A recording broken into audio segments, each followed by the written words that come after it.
So students, as I have already discussed packaging in prokaryotes in the last few lectures, I have talked about packaging in prokaryotes कि कैसे उसमें DNA pack होता है, ये सब हमने डिस्कस किया हुआ है.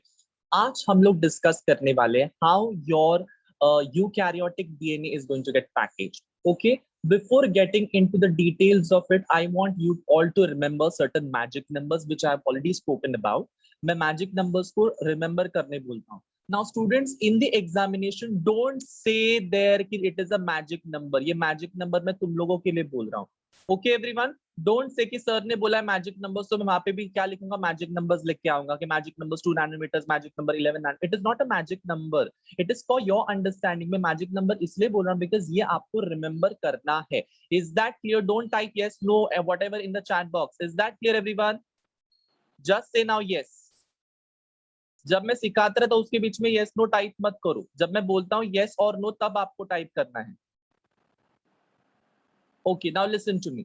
जब मैं कह रहा हूं कि आपको मैजिक नंबर्स को रिमेंबर करना है, मतलब कौन से मैजिक नंबर्स को रिमेंबर करना है, listen to me very carefully. आपको रिमेंबर करना है there is something called as 2 nanometers. आप लोग यहाँ पे देख सकते हो there is something called as 2 nanometers. 2 nanometer, ये थोड़ा मोटा हो गया, 1 मिनट इसको छोटा करते हैं. Yes, I guess now it is, ये बहुत ही पतला हो गया. Yeah. So this is 2 nanometers. 2 nanometers को आपको रिमेंबर करना है. आपको 11 nanometers को रिमेंबर करना है. आपको 30 nanometers को याद रखना है. आपको 300 nanometers को याद रखना है. आपको 700 nanometers को याद रखना है. एंड आपको 1400 nanometers को याद रखना है. मैंने क्या क्या कहा? 2 nanometers, 11 nanometers, 30 nanometers, 300 nanometers, 700 nanometers, and 1400 nanometers. Is that clear? So these nanometers we should remembering. 2 nanometers, 11, 30, 300, 700, 1400. Is that clear everyone? ये साइजेस को आपको याद रखना ही रखना है, क्योंकि आप लोगों को अगर साइजेस याद नहीं रहेंगे आपको प्रॉब्लम हो सकती है समझने में अगला वाला पार्ट. So 2 nanometers, 11, 30, 300, 700, 1400. Done? आपने नोटबुक में भी लिख लिया ये सब चीजें. 2 nanometers, 11, 30, 300, 700, 1400. Yes or no? Very important, very important. Everyone, please write it in the notebook if you haven't written it so far. कभी कभार इस 11 नैनोमीटर्स के जगह पे ना 10 नैनोमीटर्स भी टेक्स्ट बुक में लिखा हुआ रहता है. डोंट गेट कंफ्यूज कि सर ने 11 बोला है, टेक्स्ट बुक में 10 दिया हुआ है, तो मैं वहां पे क्या करूं, डूब मरूं? नहीं. 10 11 कुछ ज्यादा डिफरेंस नहीं है. 10 एंड 11 में कुछ ज्यादा डिफरेंस नहीं है. 1 नैनोमीटर्स का डिफरेंस है. इतना चलता है, इतना चलता है. 2 नैनोमीटर्स, 10 नैनोमीटर्स, 30 नैनोमीटर्स, ये सारी जो चीजें है, वैल्यूज है, इसको सिर्फ ध्यान में रखो. Clear everyone? यस ना? बेटा मैंने ऑलरेडी कहा था, तो तुम्हारा डीएनए है, डीएनए का जो डायमीटर है it is 2 nanometers. It is 2 nanometers. Now, this DNA is going to get rounded or is going to bound around a molecule called as histone molecule. Okay? Histone के आजू बाजू में ये तुम्हारा डीएनए क्या करेगा? बाउंड करेगा, लपटेगा अपने आप को. ठीक है, जो गोल गोल घूमेगा, गोल गोल घूमेगा, राउंड राउंड घूमेगा, और उसके बाद में वो नया हिस्टोन के ऊपर जाके राउंड घूमेगा, फिर नया हिस्टोन के ऊपर जाके राउंड घूमेगा, फिर नया हिस्टोन के ऊपर जाके राउंड घूमेगा. हम सबको पता है कि जो हिस्टोन का हमारा मॉलिक्यूल है वो उसमें बहुत सारे छोटे छोटे मॉलिक्यूल्स रहते हैं. जैसे for example H2A, H2B, H3 and H4. ये H2A, H2B, H3 and H4 के दो दो मॉलिक्यूल्स हैं. H2A के 2, H2B के 2, H3 के 2 एंड H4 के भी 2. ऐसे दो मॉलिक्यूल्स आप लोगों को देखने को मिलने वाले हैं in case of your histone proteins. Understood everyone? Drop a heart. Understood everyone? Drop a heart फटाफट. तो हिस्टोन का मॉलिक्यूल हम लोगों ने डिस्कस कर लिया है. अब ये मॉलिक्यूल के साथ में जब डीएनए उसके ऊपर लपेटा जाएगा, आई रिपीट, हिस्टोन मॉलिक्यूल के साथ में डीएनए जब उसके ऊपर लपेटा जाएगा, हम लोग क्या बोलते हैं उसको? हम लोग बोलते हैं न्यूक्लियोसोम. हम लोग क्या बोलते हैं उसको? Nucleosome. H2A, H2B, H3, H4 के दो दो मॉलिक्यूल्स हैं. उसने एक हिस्टोन का पूरा एक मॉलिक्यूल बनाया है, और उस हिस्टोन के बीड के ऊपर अगर तुम्हारा डीएनए लपेटा जाएगा, उस पूरे स्ट्रक्चर को हम लोग क्या बोलेंगे? न्यूक्लियोसोम। क्या मैंने उसमें H1 को भी कंसिडर किया है? हाँ या ना? Have I considered H1 in the same? Yes, Amir, Amruta, Gupta siblings, Binakshi, Piyush, everyone, we haven't considered that. We haven't considered H1 molecule inside that. हमने सिर्फ और सिर्फ मेन मॉलिक्यूल्स को कंसिडर किया है, कोर मॉलिक्यूल्स को consider किया हुआ है, जिसमें H2A, H2B, H3 and H4 के दो मॉलिक्यूल्स आते हैं along with the DNA molecule. ये दोनों चीजें एक साथ, ये सारी चीजें एक साथ आकर क्या बनाते हैं? ये सारी चीजें एक साथ आकर बनाते हैं nucleosome. H1 is not considered in the nucleosome. जब भी कभी H1 उसको ज्वाइन करता है, हम उस पूरे मॉलिक्यूल को क्रोमैटोसोम बोलते हैं। मतलब H2A, H2B, H3, H4 is nothing but ये सारा H4, ये सब कुछ डीएनए वीएनए मिलाकर तुम्हारा न्यूक्लियोसोम बना रहा है। That is understood, that is understood. But ये न्यूक्लियोसोम के साथ में जब H1 भी जुड़ जाता है, वी कॉल इट एज क्रोमैटोसोम। तो मैं यहाँ पे लिख सकता हूं आराम से, क्या लिख सकता हूं कि nucleosome plus H1 molecule plus H1 molecule is equals to chromatosom, is equals to chromatosom. Can I write this? Can I write this?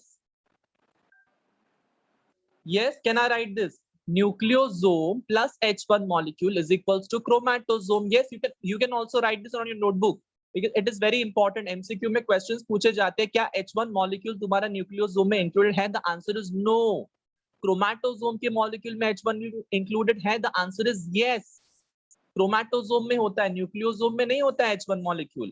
ठीक है, न्यूक्लियोसोम किससे बना हुआ है? H2A, H2B, H3, H4 के दो molecules along with the DNA molecule making the nucleosome, plus उसमें अगर H1 भी डाल देंगे, that entire structure will make up something called as chromatosome. Done? Understood? Drop a heart. Come on everyone.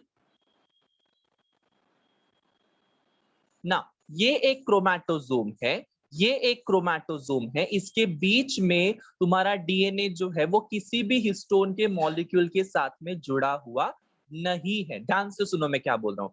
ये एक क्रोमैटोसोम है, ये एक क्रोमैटोसोम है। इसके बीच का जो डीएनए मॉलिक्यूल है वो कहीं पे भी तुम्हारा ज्वाइन नहीं है तुम्हारे न्यूक्लियोसोम के साथ में या हिस्टोन प्रोटीन के साथ में फॉर दैट मैटर। इसीलिए ऐसे डीएनए को हम लोग बोलते हैं लिंकर डीएनए, जो बीच का डीएनए है।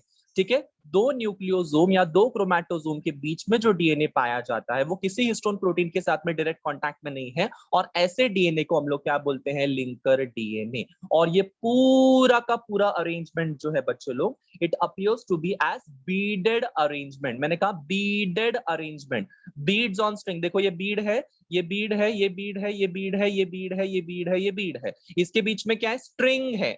स्ट्रिंग क्या है? String is nothing but of DNA. What is bead made up of? What is bead made up of? Histone protein. Done? Done everyone? Yes. Yes, yes, yes. चलो आगे बढ़ो, बता दो अगर आपको समझ में आ गया सब कुछ चीजें तो फटाफट, come on.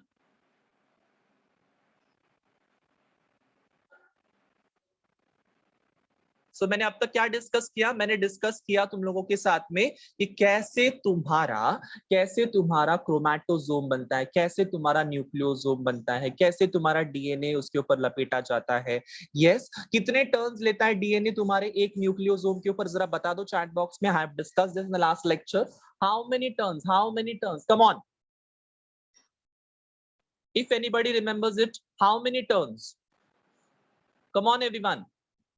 Very good Piyush, very good. 1 by 3/4, 1 by 3/4, 1 by 1/3 नहीं अमृता, 1 by 3/4 मन मर्जी का वैल्यूज नहीं डालते बेटा। 1 by 3/4, यस 1 by 3/4 है। सो 1 by 3/4 इतना टर्न वो तुम्हारे इसके ऊपर न्यूक्लियोसोम के ऊपर ले लेता है। और उसके बाद में मैंने क्या बोला था कि एक न्यूक्लियोसोम के अंदर कितने बेस पेयर्स होते हैं? बता दो, कितने बेस पेयर्स होते हैं? बता दो। 146, very good. 146 is the right number. 146 base pair long DNA segment is there inside one nucleosome. 200 बोल रहे हो तो 200 वो लार्जली बोला गया, मतलब बेगली बोला गया है, बट स्पेसिफिकली कितना होता है? 146 base pair long DNA. Drop a heart if you've understood this.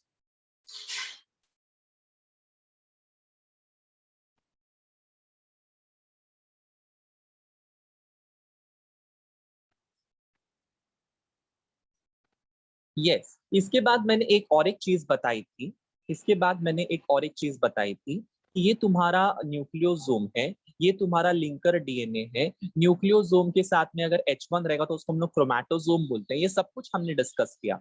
अब तुम्हारा एक न्यूक्लियोसोम, दूसरा न्यूक्लियोसोम, तीसरा, चौथा, पांचवा, छठा, ऐसे 6 न्यूक्लियोसोम साथ में आते हैं और एक दूसरे के ऊपर कॉइल करते हैं, तो उसको हम लोग क्या बोलेंगे? उसको हम लोग बोलेंगे सोलेनॉइड। हम लोग क्या बोलेंगे मीनाक्षी? उसको हम लोग बोलेंगे सोलेनॉइड। Very good Meenakshi.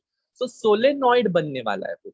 1 2 3 4 5 6, ये 6 के 6 मॉलिक्यूल्स हिस्टोन के क्या करेंगे, या फिर 6 के 6 मॉलिक्यूल्स तुम्हारे न्यूक्लियोसोम के क्या करेंगे? एक दूसरे के ऊपर कॉइल करेंगे। लेट्स से फॉर एग्जांपल ये तुम्हारा डीएनए है, ये हिस्टोन है, ठीक है? ये डीएनए है, ये हिस्टोन का न्यूक्लियोसोम है, ये वापस से डीएनए है, ये न्यूक्लियोसोम है, ठीक है? ये कॉन्स्टेंटली चलते जा रहा है। 1 2 3 4 5 एंड 6। सो ये तो लीनियर था, हाँ ना?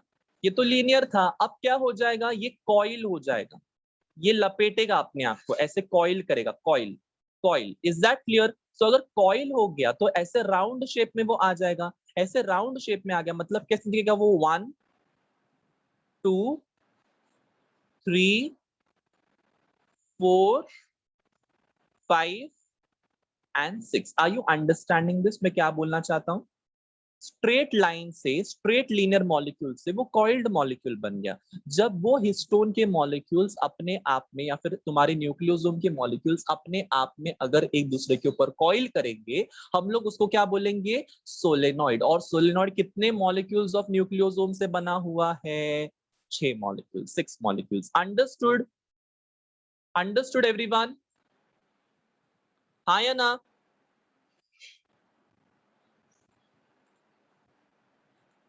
Now, let's move on to the next topic. Next topic as in इसमें और कुछ है क्या बताने लायक, वो देखते हैं। चलो, मैंने क्या क्या बोला कि डीएनए था, DNA is 2 nanometers in diameter. This DNA is getting compressed or coiled on the nucleosome. Nucleosome के साथ में यहाँ पे H1 का मॉलिक्यूल भी है, तो उसको हम लोग क्रोमैटोसोम बोलेंगे। अब जब वो क्रोमैटोसोम के रूप में आ जाता है, उसके उसके स्ट्रक्चर में आ जाता है, इस पूरे जो सेगमेंट का जो डायमीटर है वो हो जाएगा 11 नैनोमीटर्स। कभी कभार 10 नैनोमीटर्स भी कोई कोई टेक्स्ट बुक में दिया हुआ है। अब ये 11 या 10 नैनोमीटर्स वाला जो स्ट्रक्चर है, जिसको हम लोग क्रोमैटोसोम बोल रहे हैं, जिसको हम लोग न्यूक्लियोसोम बोल रहे हैं, ये न्यूक्लियोसोम के टोटल 6 मॉलिक्यूल्स जो है वो एक साथ आएंगे, कॉइल करेंगे और एक स्ट्रक्चर बनाएंगे जिसका नाम है क्रोमैटिन फाइबर। जिसका नाम क्या है बच्चों लोग? Chromatin fibre. अब ये क्रोमैटिन फाइबर जब बनता है तो वो कितने नैनोमीटर डायमीटर का होता है? 30 नैनोमीटर। 30 नैनोमीटर यहां तक जो बन रहा है, that is called as chromatin fibre. Is that clear? Done? 30 nanometers. Done, everyone?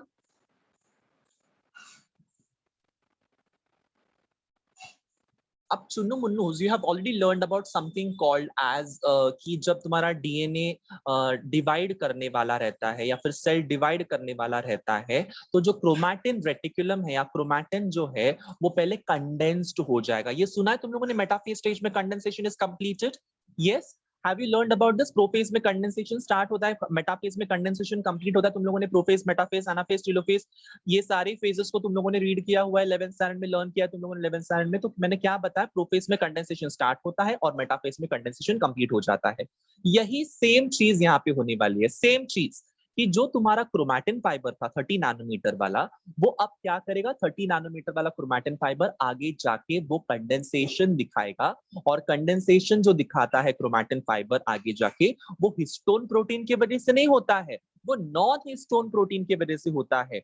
NHCs, that is non-histone chromosomal proteins, NHCs मतलब नॉन हिस्टोन क्रोमोसोमल प्रोटीन्स की वजह से और भी ज्यादा कंडेंसेशन दिखाई देता है, और ये नॉन हिस्टोन क्रोमोसोमल प्रोटीन्स जो है वो क्या करते हैं, कंडेंसेशन करके डीएनए को हायर लेवल पे पैकेज करते हैं।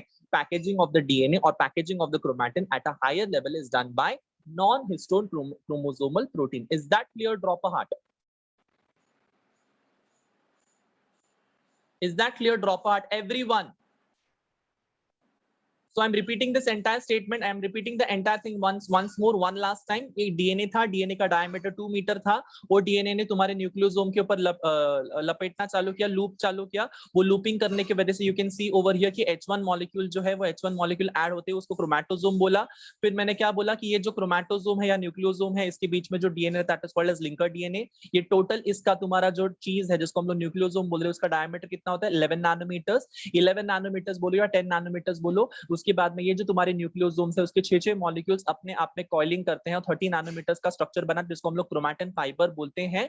ये क्रोमैटिन फाइबर आगे जाके तुम्हारा सुपर कॉइलिंग करता है, या फिर तुम लोग का और भी ज्यादा हायर लेवल पे पैकेजिंग करता है with the help of a structure called as non histone chromosomal protein. और ये नॉन हिस्टोन क्रोमोसोमल प्रोटीन जो है वो हायर लेवल का पैकेजिंग कब स्टार्ट करता है, during prophase and metaphase stages of the mitosis. Is that clear? And then 300 से 7 नैनोमीटर, 700 नैनोमीटर एंड 700 नैनोमीटर से 1400 नैनोमीटर का क्रोमोसोम तुम्हारे पास में बन जाता है, और वो आराम से तुम्हारे न्यूक्लियस के अंदर फिट हो सकता है। Done? Drop a heart, everyone.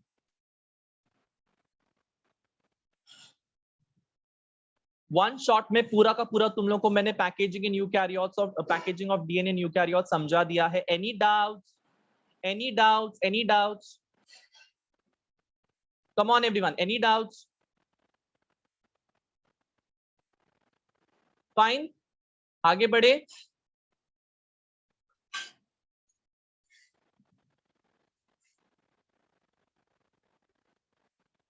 आगे बढ़े एवरीवन।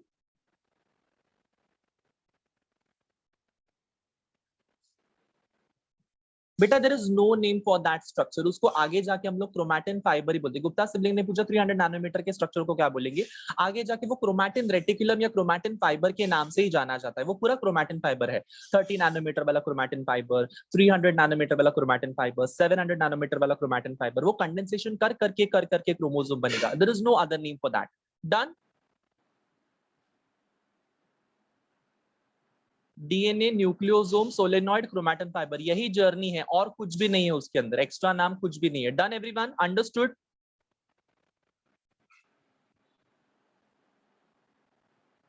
ओके, चलो।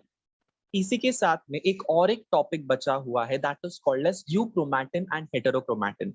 यूक्रोमैटिन और हेटेरोक्रोमैटिन को पढ़ने से पहले एक छोटा सा ये डायग्राम देख लेते हैं, मैंने ऑलरेडी एक्सप्लेन कर दिया है। This is DNA, the DNA is going to get packed on the nucleosome. Nucleosome को हम लोग कब बोलेंगे, जब उसके अंदर हिस्टोन के मॉलिक्यूल्स होते हैं along with the DNA molecule. This is called as nucleosome. जब उसके ऊपर H1 प्रोटीन लग जाता है उसको हम लोग क्रोमैटोसोम बोलते हैं। ये 6 मॉलिक्यूल्स एक साथ आते हैं और क्या बनाते हैं, तुम्हारा सोलेनॉइड बनाते हैं। सोलेनॉइड आगे जाके तुम्हारा क्रोमैटिन फाइबर बनाता है, और क्रोमैटिन फाइबर तुम्हारा आगे जाके क्रोमोसोम बनाता है। सिंपल, पूरा लेबल करते हुए मैंने सब कुछ चीजें बता दी है इसके अंदर। और अब हम लोग आगे बढ़ सकते हैं। There is something called as euchromatin and heterochromatin. Now please understand this words first, euchromatin and heterochromatin. जब मैं कहता हूं यूक्रोमैटिन, यू का मतलब क्या होता है बायोलॉजी में, बता दो जरा। यू का मतलब, यू का मतलब क्या होता है?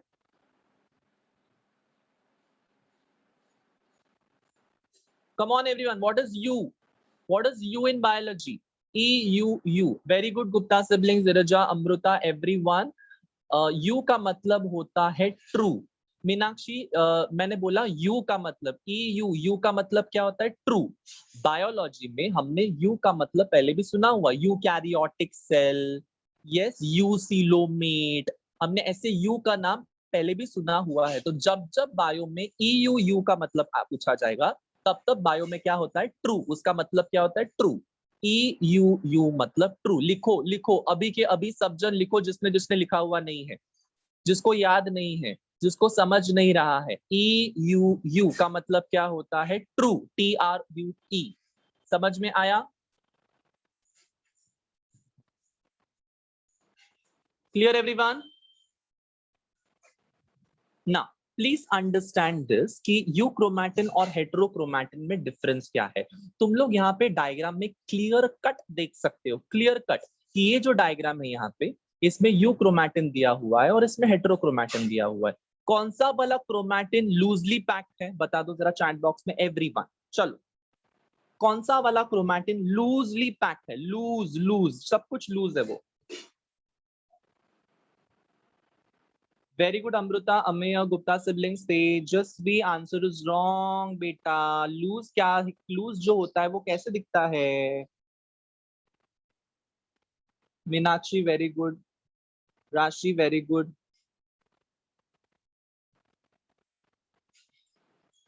थोड़ा सा अगर हम लोग दिमाग लगाएंगे, थोड़ा सा, ज्यादा भी नहीं बोल रहा हूँ कि तुम लोग ऐसे बहुत ही एडवांस लेवल का दिमाग लगाओ, मैं ऐसे कुछ नहीं बोल रहा हूँ। अगर बच्चे एक साथ खड़े रहेंगे तो वो लूजली पैक्ड रहेंगे या डेंसली पैक्ड रहेंगे?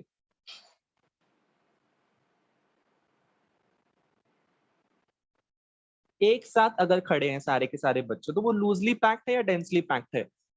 डोंबिवली से निकलने वाली सीएसटी की 9 बजे की लोकल, यू क्रोमैटिन बोलेंगे या हेट्रोक्रोमैटिन बोलेंगे? बताओ।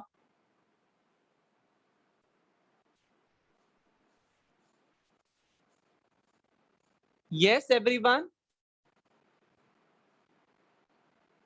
डोंबिवली से निकलने वाली 9 बजे की सुबह की लोकल, 9 बजे की सुबह की लोकल खचाखच भरी हुई रहती है या एकदम एकदम आराम से सब लोग ऐसे गार्डन की तरह घूम घूम सकते हैं उसके अंदर?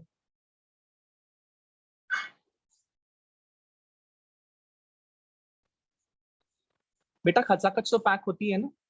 तो जब खचाखच फुल पैक रहती है which means it is heterochromatin, densely packed. Yes, समझा? डेंसली पैक्ड जब होता है तब उसका नाम क्या है? Heterochromatin. Loosely packed, loose, loosely packed रहेगा तो उसका नाम क्या है? यूक्रोमैटिन। डन। डायग्राम में भी देखो ना, यहाँ पे आप लोग देख पा रहे हो, आप लोग ऐसे कभी कभार ना एकदम ऐसे, मुझे देखना भी है और मुझे नहीं भी देखना, ऐसे वाला सीन कर देते हो अपने आप में। देखो बेटा, यहाँ पे अगर मैं यूक्रोमैटिन का स्क्वायर बना रहा हूँ, इसके अंदर यूक्रोमैटिन है, तो इधर का यूक्रोमैटिन देखो और इधर का हेट्रोक्रोमैटिन देखो। मुझे बताओ कि इसमें डेंसली पैक्ड कौन है और लूजली पैक्ड कौन है? जो डेंसली पैक्ड होता है वो डार्क दिखाई देगा ना। डेंस क्या होता है? डेंस हमेशा डार्क होता है। आंखें होकर भी इस्तेमाल नहीं करने तो मैं क्या करूं अभी? डेंस हमेशा क्या होता है? डार्क होता है। लूज हमेशा क्या होता है? लाइट होता है। लॉजिक लगाओ ना, लॉजिक, दिमाग है ना। सो यूक्रोमैटिन हमेशा लूज होता है, हेटेरोक्रोमैटिन हमेशा डेंस होता है। डन।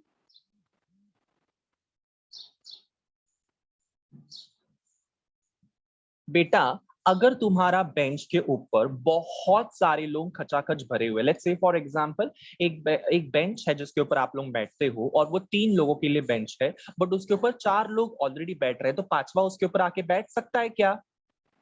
फिफ्थ बच्चा उसके ऊपर आके बैठ सकता है क्या? The bench is for 3 students, 4 students are sitting on the bench, कैसे जैसे जैसे करके उसके ऊपर पांचवा पांचवा बच्चा आके बैठ सकता है। The answer is no. मतलब the bench is not giving any kind of reaction के लिए जगह। तो अगर रिएक्शन के लिए जगह नहीं होगा, रिएक्शन के लिए जगह नहीं होगा तो वो कौन से केस में होगा? हेट्रोक्रोमैटिन और यूक्रोमैटिन। कौन से केस में होगा? रिएक्शन के लिए जगह ही नहीं है, रिएक्शन के लिए जगह ही नहीं है, पैक्ट है, पूरा पैक्ट। एब्सोल्युटली क्लियर, हेटेरोक्रोमैटिन के केस में होगा। यस और नो, मतलब हेटेरोक्रोमैटिन की जब हम लोग बात करते हैं तब तुम लोग यहाँ पे क्लियरली देख सकते हो कि हेटेरोक्रोमैटिन में चीजें बहुत ही डेंसली पैक होती है। तो अगर चीजें डेंसली पैक होगी तो एंजाइम उसके बीच में घुस के कुछ भी रिएक्शन कर सकता है क्या? नहीं। हमारा डीएनए अवेलेबल है क्या रिएक्शन करने के लिए? नहीं। तो हेटेरोक्रोमैटिन क्या है? इनएक्टिव है। डन।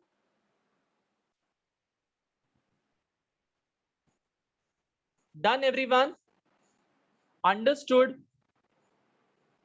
यहां पे भी देखो, देखो यहाँ पे हेटेरोक्रोमैटिन है ये, देखो यहाँ पे यू क्रोमैटिन है ये, यू क्रोमैटिन में डीएनए कैसे एकदम एक्सपोज्ड है, देखो एक्सपोज्ड है डीएनए, ये एक्सपोज्ड लेंथ है, ये एक्सपोज्ड लेंथ है। मतलब आप लोग देख पा रहे हो कि डीएनए यू क्रोमैटिन के केस में एक्सपोज्ड है, बट क्या वो हेटेरोक्रोमैटिन के केस में एक्सपोज्ड है?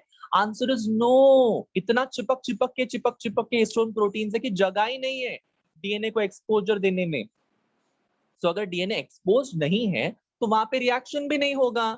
मतलब हेटेरोक्रोमैटिन इज लेस एक्टिव या फिर heterochromatin is inactive and euchromatin is highly active. समझा सबको? Drop a heart.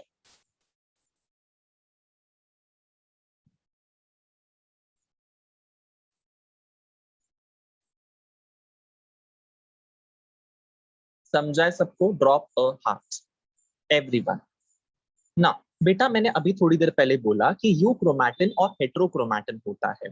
सो जब यूक्रोमैटिन और हेटेरोक्रोमैटिन होता है तब वो हमको दिखेगा कब? यस, हमको वो दिखेगा कब? तो in eukaryotic cells, some segments of chromosome during interphase and early prophase remain in a condensed state. Okay, remain in a condensed state. जब कभी भी प्रोफेज या फिर इंटरफेज होता रहेगा तुम्हारे सेल साइकिल का, उस फेज के दौरान तुम्हारा क्रोमोसोम जो है वो हाईली कंडेंस्ड होता है। तो जब वो हाईली कंडेंस्ड होता है, ऐसे कंडीशन को हम लोग हेटेरोक्रोमैटिन कंडीशन बोलते हैं। हाईली कंडेंस्ड, कंप्रेस, चिपक चिपक के सब कुछ है, सो हेटेरोक्रोमैटिन। हेटेरोक्रोमैटिन ये जो टर्म है, ये जो वर्ड है, वो एक साइंटिस्ट ने दिया था जिसका नाम है हाइट्स, Heitz, हाइट्स। सो हाइट्स नाम के साइंटिस्ट ने क्या दिया था? ये वर्ड दिया था। अब ये हाइट्स नाम के साइंटिस्ट ने क्या बोला था कि क्रोमोसोम्स जो रहते हैं वो उसका जो पार्ट है, एक पार्ट जो है वो बहुत ही ज्यादा कंडेंस स्टेट में रहता है और उस वाले पार्ट को हम लोग हेटेरोक्रोमैटिन बोलते हैं।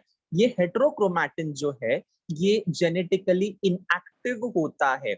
जेनेटिकली इनएक्टिव का मतलब है इधर कोई भी जेनेटिक्स की रिएक्शन नहीं हो सकती है। Is that clear? कोई भी जेनेटिक की रिएक्शन नहीं हो सकती। क्यों? बिकॉज देखो ना, डीएनए खुला ही नहीं है, डीएनए को जगह ही नहीं है रिएक्शन करने के लिए। दो एंजाइम्स वहां पे बैठ ही नहीं सकते हैं, एंजाइम्स वहां पे आ ही नहीं सकते, घुस ही नहीं सकते, तो रिएक्शन क्या खाक होगा? समझ में हुआ? समझ में आया? हेटेरोक्रोमैटिन में नो रिएक्शन। बट यूक्रोमैटिन की जब हम लोग बात करेंगे, यूक्रोमैटिन में क्या होता है? यूक्रोमैटिन में जगह ही जगह है, डीएनए एकदम खुला खुला है। यस, खुला खुला है, एकदम एकदम ओपन ओपन है। एक्सपोजर तो बहुत ज्यादा है डीएनए का। अगर डीएनए का एक्सपोजर बहुत ज्यादा है तो हम लोग वहां पे कोई भी रिएक्शन करवा सकते हैं। DNA is not compressed, DNA is not highly packed in case of euchromatin, इसीलिए वो जेनेटिकली एक्टिव होता है। Understood yo everyone?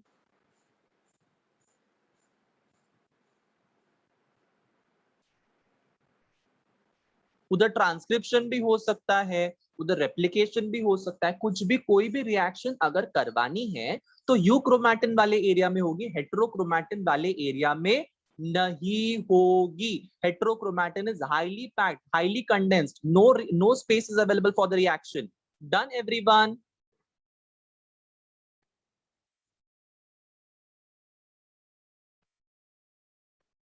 Yes, but exam में ना ऐसे आड़े टेढ़े क्वेश्चंस भी पूछे जाते हैं। क्या आड़े टेढ़े क्वेश्चंस पूछे जाते हैं? लेट्स से फॉर एग्जांपल, कौन से वाले हिस्से में सबसे ज्यादा डीएनए होता है? बता दो, कौन से वाले हिस्से में सबसे ज्यादा डीएनए होता है? बता दो। अमिया ने बोला हेटेरोक्रोमैटिन, तेजस्वी सिंह हेटेरो, सुशील खुशी is saying hetero, Amrita is saying hetero, Meenakshi is saying hetero. Very good, very good. मतलब क्या है कि तुम लोग देखकर बता सकते हो कि हेटेरोक्रोमैटिन में सबसे ज्यादा डीएनए है, सबसे ज्यादा, as compare to the euchromatin. Euchromatin में देखो कितना कम डीएनए, एक ही लेंथ है, एक ही सेगमेंट है, बट तुम लोग यहाँ पे देखो कितना गोल गोल गोल गोल सारे के सारे डीएनए यहाँ पे एकदम चिपक के मॉलिक्यूल्स हैं। इसीलिए वी कैन से कि हेटेरोक्रोमैटिन में सबसे ज्यादा डीएनए होता है। तो नेक्स्ट सवाल ना उल्टा, और भी एक उल्टा सवाल पूछा जा सकता है Heterochromatin has larger amount of DNA molecule. Now tell me which is the most active area of your entire chromosome, heterochromatin या euchromatin? क्या आएगा आंसर? Absolutely clear, euchromatin. ऐसे आड़े टेढ़े एग्जाम्स में क्वेश्चंस आते हैं और बच्चे सर खुजाते बैठ जाते हैं कि हमको समझ में नहीं आ रहा है सर कि यूक्रोमैटिन एक्टिव है या हेटेरोक्रोमैटिन एक्टिव है। दिमाग लगाओ, कॉन्सेप्ट को समझो, लॉजिक लगाओ। यूक्रोमैटिन में बहुत ही जगह है, इसलिए रिएक्शन वहां पे ज्यादा होता है। हेटेरोक्रोमैटिन में जगह ही नहीं है, इसलिए वहां पे रिएक्शन नहीं होता है। इसका डीएनए के कॉम्पोजिशन से कोई लेना देना नहीं है कि जहां पे डीएनए ज्यादा उधर रिएक्शन ज्यादा। No, this is not the logic. What is the logic? जहां पे जगह ज्यादा वहां पे रिएक्शन भरपूर होगा। Done, this is the logic. Done everyone? So euchromatin heterochromatin भी मैंने समझा दिया। मैंने तुम लोगों को डीएनए पैकेजिंग इन यूकैरियोट्स भी समझा दिया। मैंने तुमको डीएनए पैकेजिंग इन प्रोकैरियोट्स भी समझा दिया। जिसको जिसको समझा, just drop a heart in the chat box. I want to see multiple hearts in the chat box right here right now. Come on,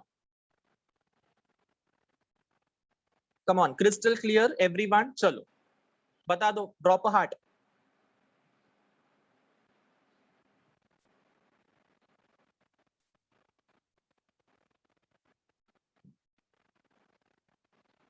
Yes.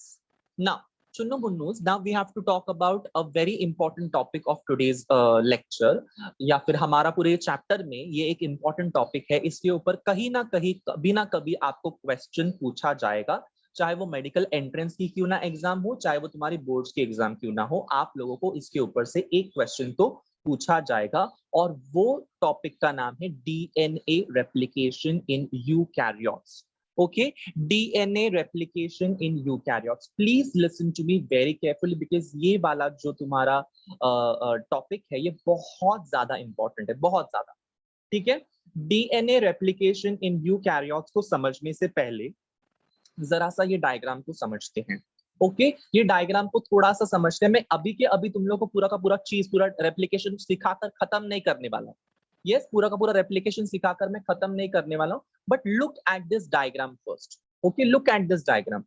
Simple है, सिंपल नहीं दिखाई दे रहा आपको, थोड़ा सा डिफिकल्ट हो रहा है समझने में, बट ये डायग्राम को जरा ऑब्जर्व करते हैं और इसको समझते हैं। ओके बेटा, जब भी कभी मैं डीएनए को ड्रॉ करता हूं, यस, जब भी कभी मैं डीएनए को ड्रॉ करता हूं तो मैं कैसे ड्रॉ करता हूं? मैं कुछ ऐसे ड्रॉ करता हूं। देखो यहाँ पे ऐसे, ये एक स्ट्रैंड बनाया मैंने और ये मैंने दूसरा स्ट्रैंड बनाया। सो मैं कुछ ऐसे ड्रॉ करता हूं हमेशा डीएनए को, zigzag zigzag zigzag. Yes, helical बनाता हूं मैं डीएनए को हमेशा।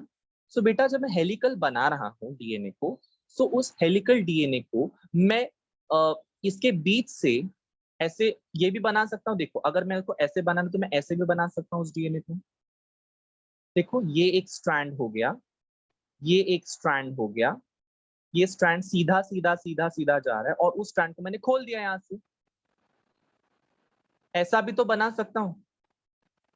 अब समझ पा रहे हो? हाँ या ना? मैंने पूरा डीएनए के स्ट्रैंड को अनकॉइल कर दिया। अनकॉइल, अनकॉइल, अनकॉइल का मतलब समझते हो? अनकॉइलिंग का मतलब समझते हो? ये कॉइलिंग है। टेलीफोन की वायर देखी किसने? Telephone, not normal mobile phone है, टेलीफोन की वायर होती थी पहले के जमाने में। यस, सो जो पीसीओ रहते थे या फिर टेलीफोन्स रहते, उसकी वायर तुम लोगों ने देखी देखी, तो वो कैसी कॉइल कॉइल होती है, ऐसे ऐसे ऐसे ऐसे। यस, तुम लोगों ने स्पाइरल बाइंडिंग कभी करवाया है किसी जमाने में? ये स्पाइरल बाइंडिंग यस सर। पे भी आप लोगों ने देखा रहेगा कि ऐसे स्पाइरली तुम लोगों की वो वायर अरेंज रहती है। उस स्पाइरल वायर को अगर मुझे लीनियर करना है तो मुझे उसको अनकॉइल करना होगा। यस और no everyone in the chat box? Don't unmute your microphones, I have 100 times have explained this. Yes और नो? कि अगर मुझे स्पाइरल वायर है तो वो स्पाइरल वायर को मुझे अनकॉइल करना है, उसको लीनियर बनाना, तो मुझे उसको अनकॉइल करना पड़ेगा, सिंपल। वैसे ही डीएनए का जो मॉलिक्यूल है वो सुपर कॉइल्ड है, यस, हेलिकल है। तो उस हेलिकल डीएनए को मैं अगर लीनियर बनाना चाहता हूँ, line wise linear, length wise अगर मैं लीनियर बनाना चाहता हूँ, स्ट्रेट बनाना चाहता हूँ, तो मैं क्या करूंगा? I will do like something like this. Done, understood? अब चमका सबको?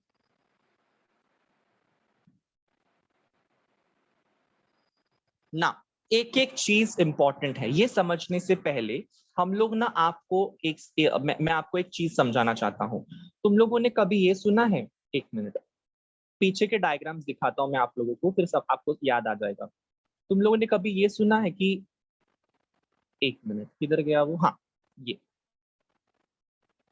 यस ये देखो, अगर ये तुम्हारा डीएनए है, ओके, ये डीएनए का एक स्ट्रैंड है मान के चलो, ओके, एक डीएनए का एक स्ट्रैंड है, तो उस डीएनए के स्ट्रैंड के ऊपर क्या होते हैं जरा बता दो मुझे चैट बॉक्स में अभी के अभी। What is DNA made up of? फटाफट, what is DNA made up of, come on.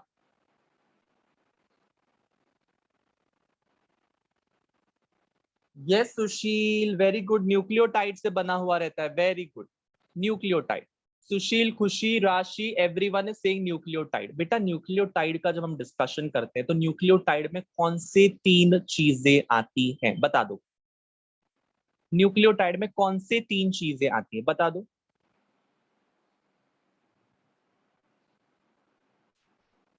Very good Meenakshi, phosphate, sugar and nitrogenous base, very good Amrita, phosphate, sugar and nitrogenous base, राशि, वेरी गुड।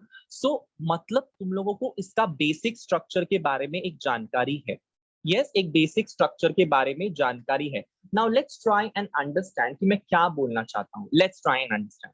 बेटा मैंने already कहा है कि तुम्हारा DNA जो है वो दो स्ट्रैंड से बना हुआ है, हाँ या ना? हाँ या ना, जल्दी बताओ।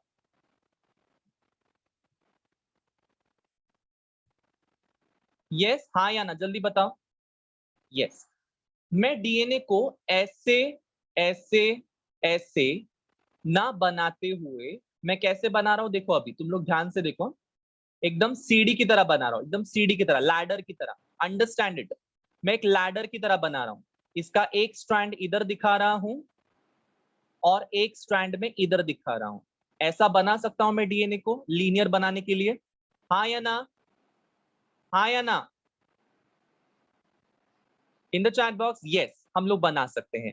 सो मैं ऐसा जिगजैग जिगजैग या फिर हेलिकल हेलिकल मॉडल नहीं बना रहा हूँ, हेलिकल वाला मॉडल नहीं बना रहा हूँ, मैं लीनियर मॉडल बना रहा हूँ, मैं उसको लीनियर कर रहा हूँ। तो बेटा इसके ऊपर, इसके ऊपर आप लोग देख पाते हो कि इसके ऊपर छोटे छोटे क्या होते हैं, न्यूक्लियोटाइड्स होते हैं। ये वाला न्यूक्लियोटाइड है, ये वाला न्यूक्लियोटाइड है, ये वाला न्यूक्लियोटाइड है, ये वाला न्यूक्लियोटाइड, ऐसे न्यूक्लियोटाइड से तुम्हारा डीएनए का बैकबोन बना हुआ है। हम सबको ये चीज पता है। यहाँ पे भी न्यूक्लियोटाइड ही न्यूक्लियोटाइड है, ठीक है, हम सबको ये चीज पता है। बट व्हेन आई से कि न्यूक्लियोटाइड किससे बना हुआ है, तुम लोगों ने मुझे अभी थोड़ी देर पहले बताया कि वो तुम्हारा शुगर से, नाइट्रोजनस बेस और फॉस्फेट के मॉलिक्यूल से बना हुआ है। यस, शुगर मतलब कौन सा sugar? Deoxyribose sugar, nitrogenous base and phosphate group से बना हुआ है। बेटा डीएनए को ना पोलैरिटी भी है। Now, what do you mean by polarity? Please write it down. DNA has a polarity. Come on, everyone. DNA has a polarity. Write it down. When I say DNA has a polarity, what do you mean by that? Please understand this very carefully.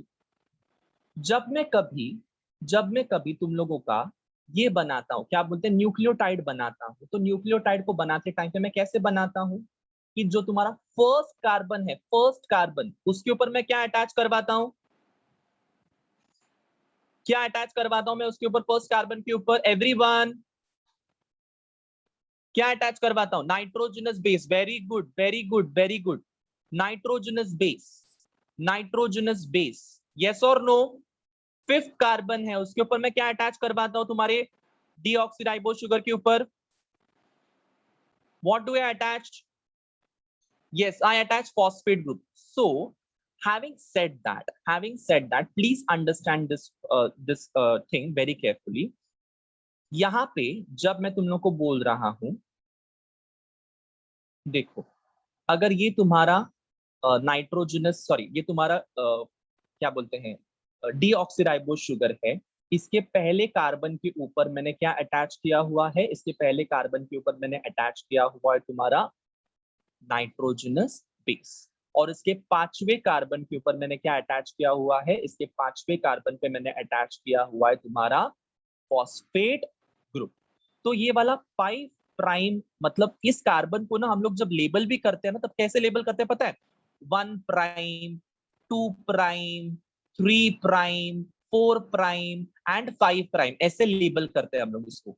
समझ पा रहे हो मैं क्या बोल रहा हूँ? 5 prime का मतलब क्या होगा? 5 और उसके ऊपर ऐसा एक छोटा सा डैश। 3 प्राइम मतलब उसके ऊपर 3 लिखेंगे और 3 के ऊपर छोटा सा dash, that is called as 3 prime, that is called as 5 prime. ये सबको याद है? ये सबको समझा? हाँ या ना? समझा? कार्बन नंबर्स हमारे, जो तुम्हारे डीऑक्सीराइबोस शुगर है उसके ऊपर के कार्बन के नंबर्स जो है उसको हम लोग डायरेक्टली 1 2 3 4 5 नहीं देते हैं, उसको हम लोग 1 prime, 2 prime, 3 prime, 4 prime, 5 prime ऐसे नाम देते हैं, ऐसे नंबरिंग करते हैं। डन ना? 1 प्राइम पे क्या अटैच्ड है? वापस एक बार 1 लास्ट टाइम बता दो, 1 प्राइम पे क्या अटैच्ड है बता दो? 1 prime, 1 prime, come on.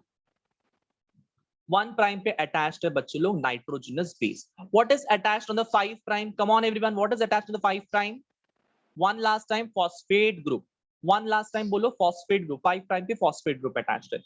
So students, ये तुम लोगों ने नॉर्मली ऐसे देखा हुआ है, ये ऐसे भी तो हो सकता था, ऐसे ड्रॉ किया है मैंने, तुम्हारा क्या ऐसे मैंने ड्रॉ किया हुआ है,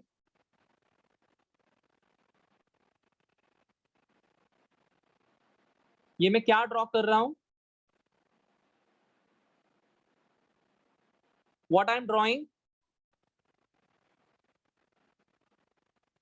कोई बता सकते ये क्या ड्रॉ किया मैंने? पेंटोस शुगर, वेरी गुड सुशील, वेरी गुड। पेंटोस शुगर मैंने ड्रॉ किया हुआ है, डीऑक्सीराइबोस शुगर स्पेसिफिकली अगर बात करें तो डीऑक्सीराइबोस शुगर को मैंने ड्रॉ किया है। बट मैंने कैसे ड्रॉ किया बच्चों लोग? कैसे ड्रॉ किया है? ये देखो ऑक्सीजन ऊपर है, इसमें किधर है? ऑक्सीजन नीचे है, मतलब कैसे ड्रॉ किया है? कम ऑन लॉजिक, उल्टा, वेरी गुड, वेरी गुड, उल्टा। यस, उल्टा ड्रॉ किया है मैंने, इधर मैंने सीधा ड्रॉ किया, इधर मैंने उल्टा ड्रॉ किया है। अब उल्टा ड्रॉ करने का फायदा ये है, उल्टा उल्टा ड्रॉ करने का मतलब ये है, नॉट फायदा, मतलब ये है कि यहाँ पे जो ऑक्सीजन है, ऑक्सीजन जो तुम लोग यहाँ पे देख पा रहे हो, इसके ये वाले साइड पे, ये वाले साइड पे क्या रहेगा? कौन सा वाला नंबर रहेगा बता दो, बता दो।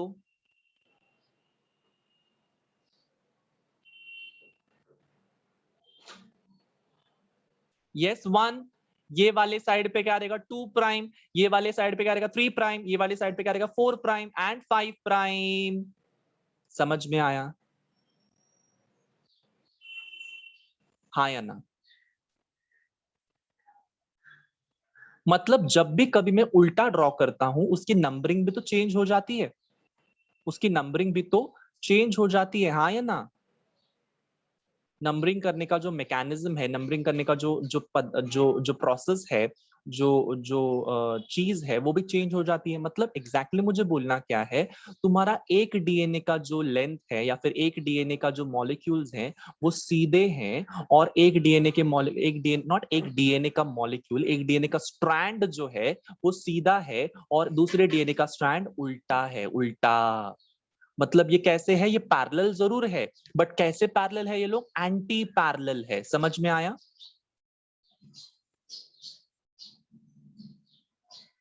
एंटी पैरेलल का मतलब समझ में आया सबको? पैरेलल जरूर है, पैरेलल मतलब क्या है?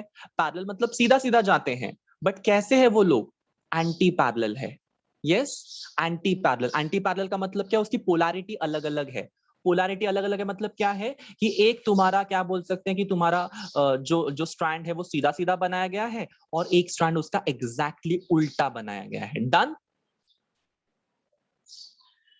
Anti parallel to each other. Done everyone? Yes. और साइंटिस्ट लोगों ने ये फाइंड आउट कैसे किया कि एक उल्टा है एक सीधा है? इसके लिए फाइंड आउट करने के लिए उन्होंने क्या देखा कि जो तुम्हारा कार्बन नंबर है वो कौन सा फ्री है। यहाँ पे देखो 5 कार्बन, 5 प्राइम वाला कार्बन फ्री है। यहाँ पे देखो 3 प्राइम वाला कार्बन फ्री है। यस और नो? यस और नो? 5 कार्बन वाला कार्बन फ्री है, देखो अब ये 5 प्राइम वाला कार्बन फ्री है और यहाँ पे 3 प्राइम वाला कार्बन फ्री है, तो मैं यहाँ पे लिख सकता हूँ 5 प्राइम टू 3 प्राइम। क्या मैं लिख सकता हूँ ऐसे, या 3 प्राइम टू 5 प्राइम, ऐसे लिख सकता हूं मैं? हाँ या ना? लिख सकता हूं ना? 3 प्राइम टू 5 प्राइम में लिख सकता हूं ना? अगर मुझे यहां पे लिखना तो मैं क्या लिखूंगा? 3 प्राइम टू, सॉरी, उल्टा उल्टा उल्टा उल्टा उल्टा उल्टा उल्टा, हाँ बराबर बराबर, 3 प्राइम टू 5 प्राइम। समझा? समझा? उल्टा है ना? समझा सबको? इसकी पोलैरिटी कैसे? 5 प्राइम टू 3 प्राइम, इसकी पोलैरिटी कैसे? 3 prime to 5 prime. Done. Anti parallel to each other. So जो कार्बन एटम फ्री रहेगा उसकी पोलैरिटी वहां पे लग जाएगी। याद देखो, ये कार्बन एटम फ्री था 5 प्राइम, ये कार्बन एटम फ्री है 3 प्राइम, ये कार्बन एटम फ्री था यहाँ पे 3 प्राइम, ये कार्बन एटम फ्री है यहाँ पे 5 प्राइम। तो ऐसे तरीके से हम लोग बोल सकते हैं कि ये डीएनए के जो 2 स्ट्रैंड्स है, इसको मैं ऐसे भी कर सकता था, ऐसे भी कर सकता था, बट इसको मैंने कैसे किया? लीनियर ही लिखा हुआ है, लीनियर। यस, पैरेलल लिखा हुआ है, लैडर शेप में बनाया है मैंने, उसको हेलिकल नहीं बनाया है। So that is 5 prime to 3 prime and 3 prime to 5 prime. ये पोलैरिटी सबको समझ में आई? Drop a heart in the chat box.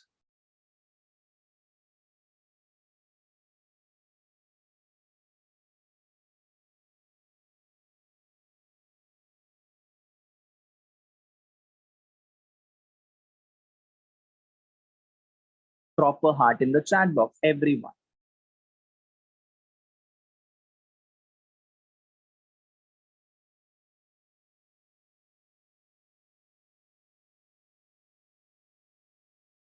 चलो आगे जा।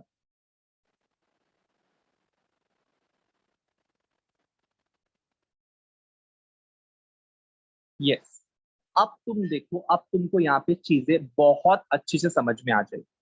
यस, चीजें बहुत ही एकदम क्रिस्टल क्लियर, डायमंड क्लियर समझ में आ जाएगी। प्लीज ध्यान दो, यहाँ पे बहुत इंपॉर्टेंट है ये डायग्राम। जिसको समझा, पूरा का पूरा तुमको डीएनए रेप्लिकेशन समझ में आ जाएगा। ध्यान से सुनो मैं क्या बोल रहा हूँ। Very important, very very important, please listen to me very carefully. बेटा, मैंने तुम लोग को बोला था कि डीएनए 2 स्ट्रैंड से बना हुआ है। डीएनए 2 स्ट्रैंड से बना हुआ है। नाउ लिसन टू मी कि वो 2 स्ट्रैंड्स कैसे दिखते हैं। एक का पोलैरिटी कैसी है बच्चे लोग? एक की पोलैरिटी है 5 प्राइम टू 3 प्राइम। देखो यहाँ पे ये 5 प्राइम है, यस ये 5 प्राइम है, और इसी को देखते जाओ, इसी को देखते जाओ, देखते जाओ, देखते जाओ, देखते जाओ, देखते जाओ, देखते जाओ, ब्लू वाले को देखते जाओ। क्या बन गया? 3 प्राइम। एक एंड 5 प्राइम है, एक एंड 3 प्राइम है। जैसे कि हमारा डीएनए, सॉरी, हमारे मैग्नेट में होता है ना नॉर्थ पोल साउथ पोल, वैसे इसके पास में 2 पोल्स है, एक 5 प्राइम वाला पोल है, एक 3 प्राइम वाला पोल है। बट इसके पास में कैसा पोल है? एक 3 प्राइम वाला पोल है और एक 5 प्राइम वाला पोल है। समझ में आया?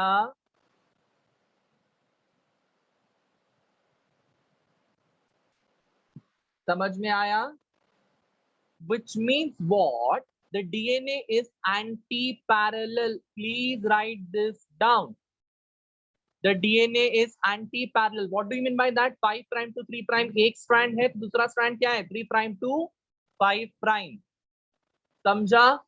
वो डैश जो है उसको डैश मत बोलो, 5 डैश टू 3 डैश। बहुत सारे बच्चे लोग डैश डैश डैश बोलते रहते हैं, 5 dash 3 dash. No, that is not dash, that is 5 prime to 3 prime, 3 prime to 5 prime. Teachers भी बहुत सारे बोलते हैं 5 dash to 3 dash, 3 dash to 5 dash, but don't say this dash dash.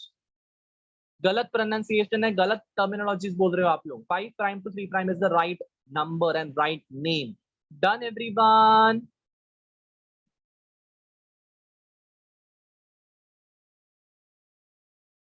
Yes और no? Okay. अब ये चीज पढ़ने से पहले आप लोगों को एक और चीज पता होनी चाहिए कि डीएनए के पास में 2 प्रॉपर्टीज होते हैं। यस, डीएनए के पास में 2 प्रॉपर्टीज होते हैं, 2 प्रकार के प्रॉपर्टीज होते हैं। One is called as heterocatalytic function, and the other one is called as autocatalytic function. Okay, heterocatalytic function and autocatalytic function. Please write it down. Please write it down. Heterocatalytic function and autocatalytic function. DNA has two properties, two important functions. Now, when I say hetero, hetero का मतलब क्या होता है बच्चों लोग? What is hetero in biology? Very good, Iraja. Very good, Khushi. What is hetero in biology? हम लोग बोलते हैं ना हेट्रोट्रॉफिक न्यूट्रिशन. यस, हेट्रोट्रॉफिक ऐसा कुछ तो बोलते हैं ना हम लोग. तो हेट्रो का मतलब क्या है? हेट्रो का मतलब होता है डिफरेंट. हेट्रो का मतलब चार कब से हो गया पीयूष? टेट्रो नहीं बोला मैंने, टेट्रा नहीं बोला मैंने, हेट्रो बोला. Hetero, HETERO. हेट्रो का मतलब होता है डिफरेंट. लिखो, सबके सब लिखो, डिफरेंट. हेट्रो का मतलब क्या होता है? Different. What do you mean by auto? AUTO, auto. What is auto? Auto का मतलब होता है सेल्फ. ऑटो का मतलब होता है सेम. समझ में आया? ऑटो का मतलब क्या होता है? सेल्फ. हेट्रो का मतलब क्या होता है? Non self, different. हेट्रो का मतलब क्या होता है? नॉन सेल्फ या फिर डिफरेंट. नॉन सेल्फ या फिर डिफरेंट. समझ में आया सबको? Drop heart.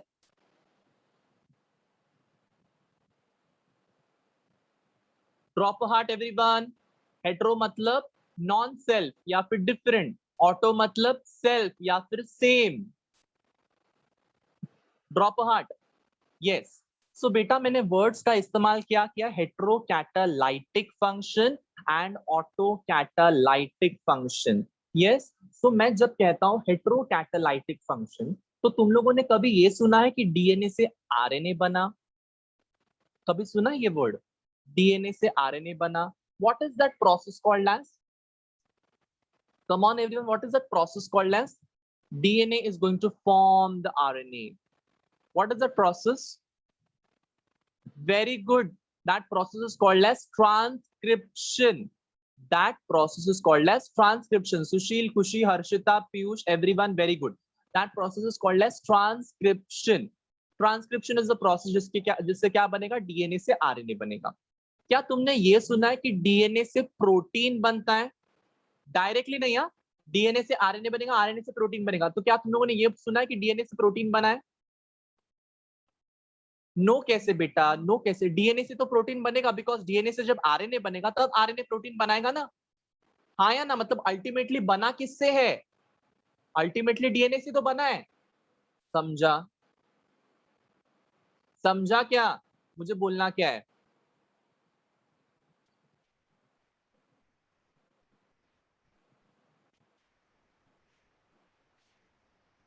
हाँ या ना? ओके. सो मैं क्या बोल रहा हूं कि डीएनए से आरएनए बनता है, उसको हम लोग ट्रांसक्रिप्शन बोलते हैं. और आरएनए से जब प्रोटीन बनता है उसको हम लोग ट्रांसलेशन बोलते हैं.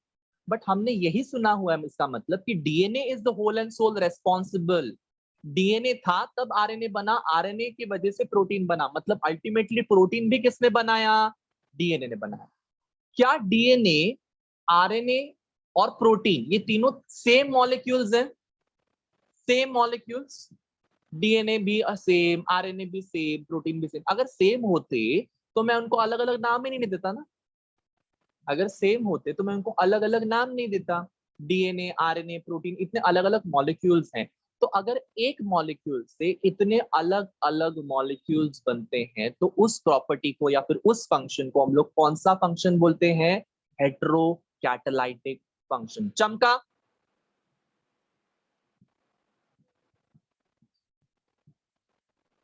अगर तुम्हारे डीएनए से कोई भी डिफरेंट मॉलिक्यूल्स बनते हैं, हम लोग उसको कौन सा फंक्शन बोलते हैं? हेटेरोकैटालाइटिक फंक्शन. जब मैं कहता हूं डीएनए से डीएनए बन रहा है तो कौन सा फंक्शन हो जाएगा वो? सिंपल. देखो लॉजिक से चीजें कितनी इजी हो जाती है. मैंने एक चीज तुमको समझाई. और दूसरी चीज तुमने खुद से मुझे बता दी, है ना? इजी हो गया, इजी हो गया। हेट्रो मैंने समझाया, ऑटो तुमने खुद ने मुझे समझाया, बिकॉज हेट्रो मैंने इतने अच्छे से समझा दिया कि ऑटो समझाने की जरूरत ही नहीं है। देखो, हेट्रोकैटालाइटिक फंक्शन ऑफ डीएनए मतलब क्या है कि जब कभी भी डीएनए तुम्हारा आरएनए बनाएगा या डीएनए तुम्हारा प्रोटीन बनाएगा, उसका मतलब होता है that is a heterocatalytic function of that DNA. DNA जब ऑटोकैटालाइटिक फंक्शन करेगा तो उसका मतलब क्या होता है, डीएनए खुद ब खुद उसका ही मॉलिक्यूल बनाएगा। मतलब कौन सी प्रोसेस करेगा? रेप्लिकेशन। डीएनए जब डीएनए रेप्लिकेशन करेगा, that is called as autocatalytic function of the DNA molecule. Done? Understood everyone? Drop a heart everyone immediately. Autocatalytic function, heterocatalytic function, everyone just drop a heart in the chat box. It is very simple. So हम लोग अब जो DNA replication पढ़ने वाले हैं वो हेट्रोकैटालाइटिक function पढ़ने वाले डीएनए का या ऑटोकैटालाइटिक फंक्शन पढ़ने वाले? बता दो कौन सा फंक्शन पढ़ने वाले हम लोग, हेट्रो या ऑटो? वाह वाह वाह वाह वाह वाह वाह वाह। खुशी बेटा, मैंने पूरा रामायण बता दिया, उसके बाद पूछते कि सीता कौन थी राम की। हेट्रो पढ़ने वाले? डोंट से मैं कंफ्यूज हो गई सर, प्लीज डोंट से। ध्यान से सुनो, डीएनए से डीएनए बनता है मतलब सेम मॉलिक्यूल बनता है मतलब ऑटो। डीएनए से दूसरा मॉलिक्यूल बनता है मतलब डीएनए से आरएनए बन रहा है, प्रोटीन बन रहा है मतलब हेट्रो। सिंपल, समझा? आया ना? तो ऐसे गड़बड़ नहीं करने का, इधर गड़बड़ हो रही है अभी 2 मिनट 1 सेकंड पहले समझाई हुई चीज में गड़बड़ कर रहे हो तो एग्जाम में क्या करोगे? डांडिया खेलोगे, गरबा करोगे, क्या करोगे? यस एवरीवन, ऐसे मत करो। हेट्रो और ऑटो में इतना कंफ्यूजन मत करो, आगे और भी कंफ्यूजिंग चीजें आने वाली है, अभी कंफ्यूज मत हो जाओ। हेट्रो मतलब डिफरेंट, ऑटो मतलब सेल्फ, सेम। खुद का मॉलिक्यूल खुद बना रहा है ऑटोकैटालाइटिक, खुद का मॉलिक्यूल के जगह पे दूसरे मॉलिक्यूल्स बना रहा है हेट्रोकैटालाइटिक। इमेजिन करो, यहाँ पे सब कुछ चीजें समझ के ले लो, ठीक है?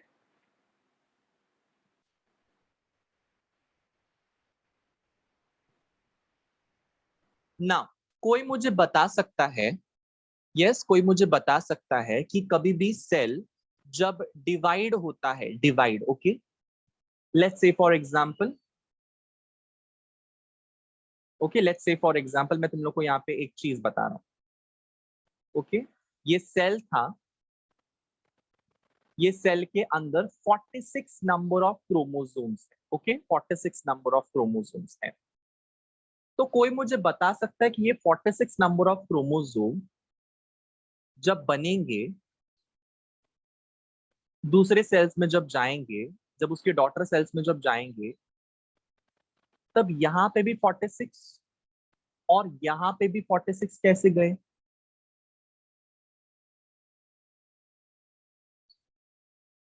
सिंपल है, सिंपल, बता दो।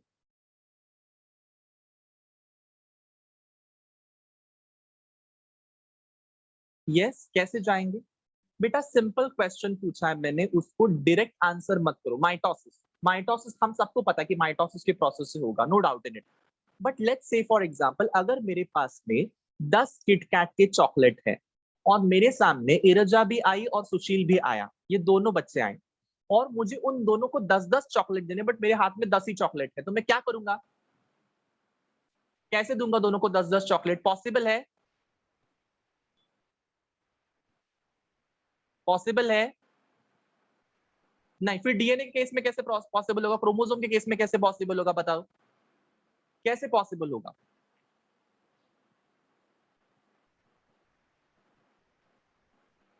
Yes Sushil, very good, because it duplicates. Yes और no? Because due to DNA replication, DNA पहले डबल होगा, मतलब ये कभी सिखाया नहीं जाता है। माइटोसिस जब हम लोग पढ़ते हैं ना बच्चे लोग 11th स्टैंडर्ड में, तब ये कभी सिखाया नहीं जाता है कि डीएनए पहले डबल होगा, उसके बाद वो तुम्हारे डॉटर डॉटर सेल्स के अंदर जाएगा। मतलब 46 पहले 98 बनेगा, 46 प्लस 46 होगा, और वो 46 प्लस 46 जो होगा वो एक 46 तुम्हारे एक सेल में जाएगा, दूसरा 46 तुम्हारे दूसरे सेल में जाएगा। अब चमका सबको, ये समझाया नहीं जाता बट इट इज अंडरस्टूड। ये बैकग्राउंड इंफॉर्मेशन पता होता है स्टूडेंट को, ये कंसिडर करके ही माइटोसिस सिखाया जाता है। Understood everyone? हाँ या ना?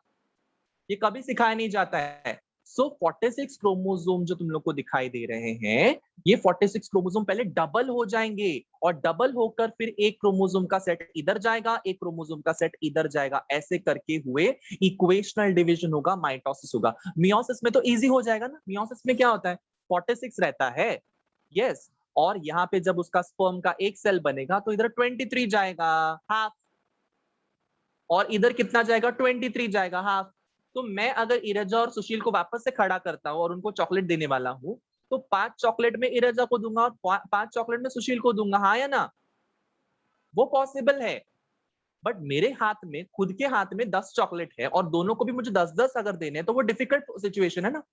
बट क्रोमोसोम के केस में हो जाता है। कैसे? क्रोमोसोम अपने आप से डबल कर जाते हैं, डुप्लीकेट कर जाते हैं, विच मींस डीएनए रेप्लिकेशन होता है। कोई मुझे ये बता सकता है डीएनए रेप्लिकेशन कौन से स्टेज में होता है, कौन से फेज में होता है? बताओ बताओ, replication of the DNA happens in which phase?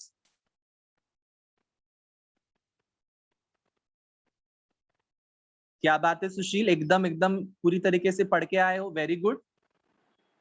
Interphase में होता है। इंटरफेज के कौन से फेज में होता है? इंटरफेज को हम लोग एस फेज भी बोलते हैं। इंटरफेज के अंदर एस फेज नाम का एक फेज होता है, पढ़ा है तुम लोगों ने? S phase is nothing but the synthetic phase और सिंथेसिस फेज। तुम्हारा डीएनए सिंथेसिस और डीएनए रेप्लिकेशन जो है वो वहां पे होता है। Is that clear everyone?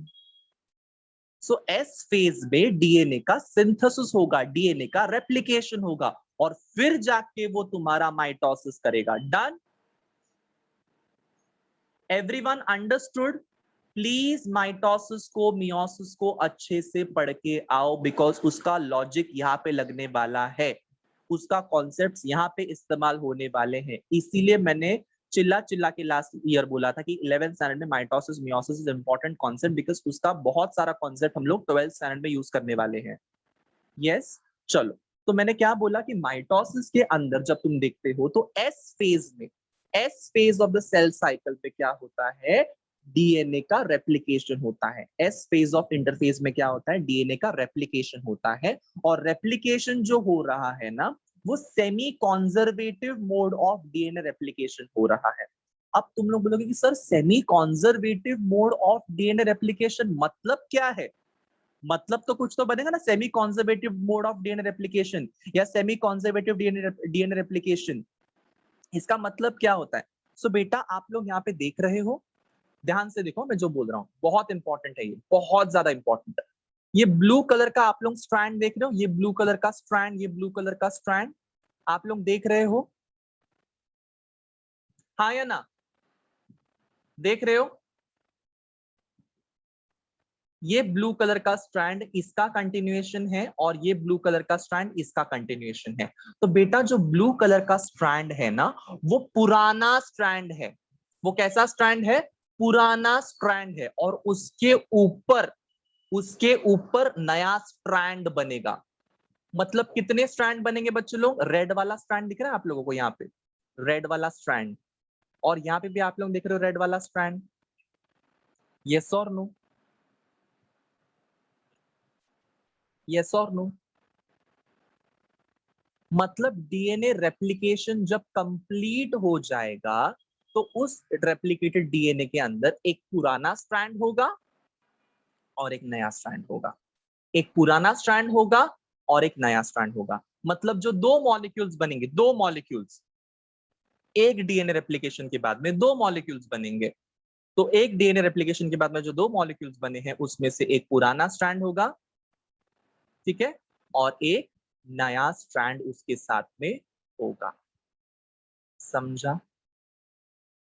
समझा सबको? चमका?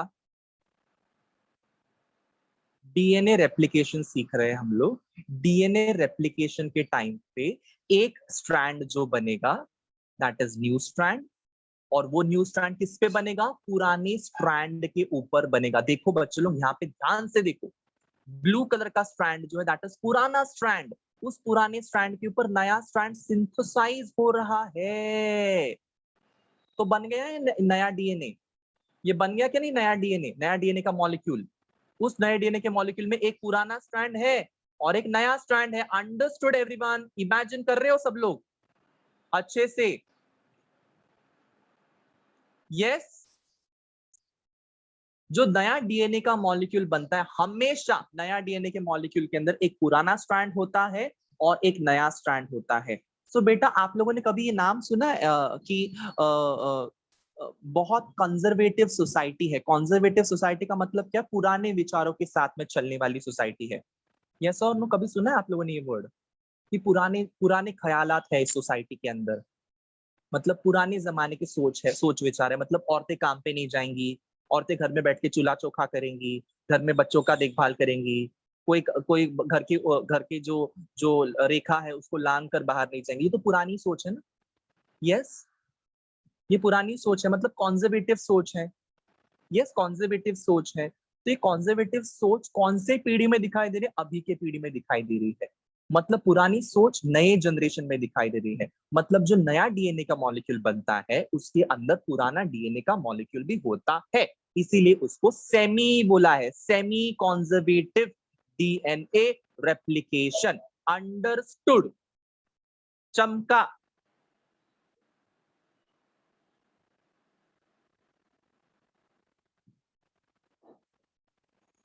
जिसको जिसको समझा just drop a heart in the chat box. I want to see anybody. Sushili Singh sir repeated once. बेटा ध्यान से सुनो, बहुत इंपॉर्टेंट है, ध्यान से सुनो, बहुत इंपॉर्टेंट। ये नहीं समझाना आगे कुछ भी समझ में नहीं आएगा। आप लोग ये जीआईएफ को देखो जरा सा फटाफट। यस, ये जीआईएफ को देखो। ब्लू कलर का जो सेगमेंट है, देखो ब्लू कलर का सेगमेंट कैसे वो लंबा लंबा होते जा रहा है। यस, अनकॉइल होते जा रहा है, अनकॉइल होते जा रहा है, अनकॉइल होते जा रहा है। और उसके ऊपर क्या बन रहा है? रेड कलर का डीएनए बन रहा है। रेड कलर का डीएनए बन रहा है, हाँ या ना? बनते जा रहा है, बनते जा रहा है, बनते जा रहा है रेड कलर का डीएनए, हाँ या ना? हाँ। सो बेटा हमारे पुराने डीएनए के अंदर कितने स्ट्रैंड से, बता दो जरा सुशील, कितने स्ट्रैंड से हमारे पुराने डीएनए में? कितने थे? दो थे? दो थे, मानते हो? दो थे? Yes everyone? Everyone? our DNA originally has how many strands? Two strands. Two strands. So दो strands है, तो दो strands के ऊपर दो डीएनए के मॉलिक्यूल्स बनेंगे। मतलब लेट्स से फॉर एग्जांपल मेरे पास में डोसा बनाने के लिए तवा है। ओके, डोसा बनाने के लिए तवा है। तो अगर एक तवा है तो एक डोसा में एक टाइम पे बनाऊंगा, हाँ या ना?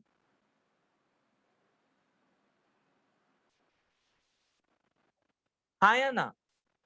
और अगर मुझे दो दो डोसे एक साथ निकालने हैं तो मुझे दो तवे की जरूरत लगेगी, हाँ या ना? मतलब गैस के ऊपर मैं दो दो तवा चढ़ाऊंगा और उसके ऊपर दोनों डोसे एक साथ डालूंगा और बनाते जाऊंगा और फट फट फट फट बनेगा सब कुछ। मतलब क्या है कि जो तुम्हारा ब्लू कलर का स्ट्रैंड है वो पुराना स्ट्रैंड है, और जो रेड कलर का स्ट्रैंड उसके ऊपर बन रहा है that is the new strand.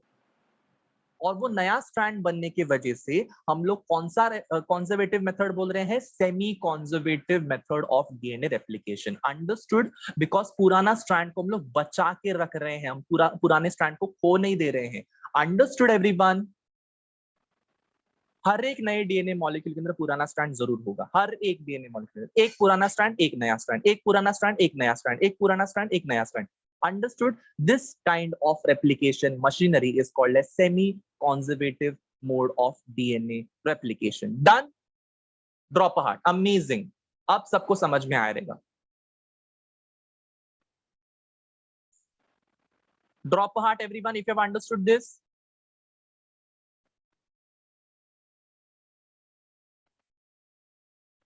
So blue वाला इज द पुराना स्ट्रैंड, रेड वाला इज द नया स्ट्रैंड। नीचे भी देखो, नीचे वाले इसमें भी देखो, ब्लू वाला इज द पुराना स्ट्रैंड, रेड वाला इज द नया strand. Simple is that. Cool, समझ में आया?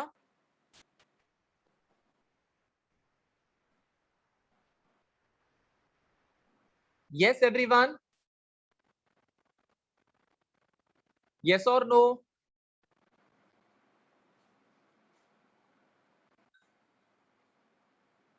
ना, यहाँ पे देखो, यहाँ पे लिखा भी है, यहाँ पे लिखा भी है, कैसे लिखा है? 5 प्राइम 3 प्राइम, 3 प्राइम 5 प्राइम, ठीक है। सो 5 प्राइम 3 प्राइम वाला कौन सा स्ट्रैंड है? पुराना, ब्लू कलर का। 3 प्राइम 5 प्राइम कौन सा स्ट्रैंड है ब्लू कलर का? पुराना स्ट्रैंड, ठीक है। एक ऊपर वाला स्ट्रैंड है, एक नीचे वाला स्ट्रैंड है। ऊपर वाले स्ट्रैंड के ऊपर भी तुम्हारा डीएनए बन रहा है, नीचे वाले स्ट्रैंड के ऊपर भी तुम्हारा डीएनए बन रहा है। सो जब जब कभी भी डीएनए पुराने स्ट्रैंड के ऊपर बनेगा तो पुराने स्ट्रैंड को हम लोग क्या बोलेंगे? Template strand. प्लीज लिखो टेम्पलेट। टेम्पलेट का मतलब एक सादी सी सोपी सरल भाषा में आप लोगों को मैं समझाना चाहता हूँ। टेम्पलेट, टेम्पलेट का मतलब क्या होता है? जिस चीज के ऊपर हम लोग जो चीज नई चीज बना रहे हैं उसको हम लोग टेम्पलेट बोलेंगे। बेटा मतलब क्या है? टेम्पलेट का मतलब होता है किसी भी चीज के ऊपर हम लोग नई नई चीज बना रहे हैं उसको हम लोग टेम्पलेट बोलेंगे। मतलब उस पुरानी चीज को हम लोग टेम्पलेट बोलेंगे। मतलब ब्लू और रेड कलर में से कौन सा टेम्पलेट स्ट्रैंड होगा जरा बताओ? ब्लू और रेड कलर में से कौन सा टेम्पलेट स्ट्रैंड होगा बता दो? Absolutely clear. Ameya, Sushil, Khushi, Tejaswi, blue colour is the template strand because blue colour के ऊपर रेड कलर का डीएनए बन रहा है, ठीक है। रेड कलर का डीएनए बन रहा है। बेटा मैं कलर इसलिए बता रहा हूं बिकॉज आप लोगों को समझ में आए। ऐसे कलरफुल डीएनए नहीं होता है। There is no colourful DNA, please mind you guys. Colourful DNA, नीला कलर का डीएनए, लाल कलर का डीएनए, हरा कलर का, ऐसा डीएनए कलरफुल नहीं होता है। It is colourless, it is a colourless molecule. But मैं यहाँ पे कलर्स का इस्तेमाल क्यों कर रहा हूँ? For your understanding, for your understanding, कि अच्छे से समझ में आएगा आप लोगों को कि चल क्या रहा है यहाँ पे। सो ब्लू कलर, दोनों भी ब्लू कलर के स्ट्रैंड, देखो ये वाला स्ट्रैंड भी ब्लू कलर का है, ये वाला स्ट्रैंड भी ब्लू कलर का है, तो दोनों के दोनों स्ट्रैंड क्या हो जाएंगे? टेम्पलेट स्ट्रैंड हो जाएंगे। Understood everyone? और जो रेड कलर का स्ट्रैंड बन रहा है वो फॉर्मिंग स्ट्रैंड है, वो नया स्ट्रैंड बन रहा है, ठीक है। नया स्ट्रैंड बन रहा है, उसके ऊपर ब्लू कलर के स्ट्रैंड के ऊपर नया स्ट्रैंड रेड कलर का बन रहा है, सिंपल है ना। अब कभी भी तुम्हारा डीएनए रेप्लिकेशन होगा तो डीएनए रेप्लिकेशन के वक्त ना बच्चे लोग बहुत सारे एंजाइम्स काम करते हैं। यस, डीएनए रेप्लिकेशन करने के लिए हमारे पास में बहुत सारे एंजाइम्स होने चाहिए। आप लोगों के सामने मैंने कार्टून के फॉर्मेट में ये एंजाइम्स दिखा दिए हैं। यस, एक कार्टून के रूप में मैंने यहाँ पे एंजाइम्स लिख दिए हैं। यस, ये कार्टून के रूप में मैंने एंजाइम्स क्यों लिख दिए? बिकॉज बच्चों को ना ये टॉपिक बहुत ही ज्यादा ड्राई लगता है, इनको समझ में नहीं आता कि क्या चल रहा है, क्यों चल रहा है। तुम लोगों ने, सब लोगों ने कभी ना कभी गेम्स तो खेले होंगे, यस और नो? गेम्स तो खेले होंगे जिंदगी में, mobile games, computer games, laptop games, कभी ना कभी खेले होंगे। तब उसमें तुम लोग क्या करते हो? लेट्स से फॉर एग्जांपल कोई कोई एक क्या बोलते हैं, एक एक प्लेयर को सिलेक्ट करते हो आप लोग। यस, एक प्लेयर को सिलेक्ट करते हो आप लोग, उस प्लेयर का नाम दे देते हो, आप लोग उस प्लेयर का हुलिया सजेस्ट करते हो कि हाँ इसमें ऐसा नाक होना चाहिए, ऐसा कान होना चाहिए, इसके पास में ऐसी प्रकार की गन होनी चाहिए, यस और नो, इसके पास में ऐसे प्रकार का टाइम बॉम्ब होना चाहिए। तो आप लोग वो सिलेक्ट करते हो, उसी हिसाब से आप लोगों को आपके एंजाइम्स वाले जो प्लेयर है वो सिलेक्ट करने होते हैं during the DNA replication. Understood everyone? ये चारों प्लेयर्स का कुछ ना कुछ काम धंधा है, वो हम लोग अभी थोड़ी देर में पढ़ेंगे।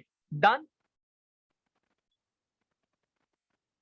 डीएनए रेप्लिकेशन खुद ब खुद नहीं होता है कि हाँ डीएनए को लगा चलो रेप्लिकेट करते हैं, कल कल 10:02 में मैं रेप्लिकेशन स्टार्ट करूंगा तो मैं रेप्लिकेशन करके खत्म हो जाऊंगा। नहीं, ऐसा खुद ब खुद नहीं होता रेप्लिकेशन, वहां पे एंजाइम की जरूरत लगती है, वो एक रिएक्शन है। मैंने कैटालाइटिक ये वर्ड यूज किया था ना, सो कैटालिसिस का मतलब क्या होता है? रिएक्शन होता है। सो ऑटो कैटालाइटिक रिएक्शन है वो। तो ऑटो कैटालाइटिक रिएक्शन जो है उसके लिए तो एंजाइम्स तो लगेंगे ही, कोई भी केमिकल रिएक्शन को तो एंजाइम लगते ही लगते हैं। Enzymes is going to speed up all the process. Understood everyone? Yes, yes और no? Now please listen to me, जब भी कभी तुम्हारे किसी भी नाम में एएसईएज ये आता है, इसका मतलब होता है वो एंजाइम है। तो इसमें ये सारे के सारे मॉलिक्यूल्स में, ये सारे के सारे स्ट्रक्चर्स में आप लोगों को एंडिंग में क्या दिखाई दे रहा है? As. Polymerase, helicase, primase, ligase, ये सारे के सारे स्ट्रक्चर्स में आपको क्या दिखाई दे रहा है? एक कॉमन एज दिखाई दे रहा है। DNA polymerase, helicase, primase, ligase, ये चारों का फंक्शन है तुम्हारे डीएनए रेप्लिकेशन में। चारों के चारों जो एंजाइम्स है वो काम करने वाले हैं, बट उन चारों एंजाइम्स का काम अलग अलग लेवल्स पर, अलग अलग जगहों पर होगा। Understood everyone?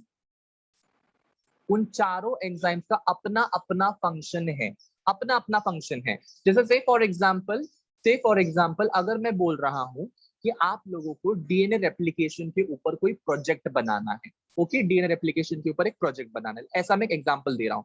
सो अगर प्रोजेक्ट बनाना है तो हर एक लोग वही काम करेंगे, ग्रुप प्रोजेक्ट है, हर एक लोग वही काम करेंगे क्या? सेम सेम काम, सब लोग के सब लोग इन्फॉर्मेशन ढूंढेंगे, सब लोग के सब लोग वहां पे जाके राइटिंग मटेरियल करेंगे? नहीं ना। हम लोग क्या करेंगे? काम बांट देंगे। अमेय, इरजा, ये सारे लोग क्या करेंगे? इन्फॉर्मेशन को ढूंढेंगे। लेट्स से फॉर एग्जांपल सुशील, खुशी, ये लोग क्या करेंगे? डेकोरेशन का काम करेंगे। मतलब क्या, हर एक लोग अपना अपना काम क्या करेंगे? बांट लेंगे। वैसे ही अपने अपने एंजाइम्स का अपना अपना काम होता है। डीएनए पॉलीमरेज का कुछ काम है, हेलिकेज का कुछ काम है, प्राइमेज का काम है, लाइगेज का काम है, अपना अपना काम है। Is that clear? Drop a heart.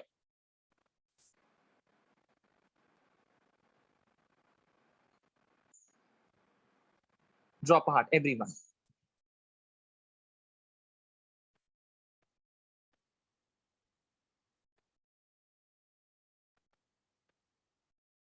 Yes. Now please understand कि हर एक एंजाइम का काम मैं तुम लोग को अभी डिस्कस करवाने वाला हूँ। मैं पहले एंजाइम्स क्यों करवा रहा हूँ? बिकॉज पहले हमको प्लेयर्स पता हो गए ना कि क्या होने वाला है, कौन से एंजाइम क्या काम करने वाले।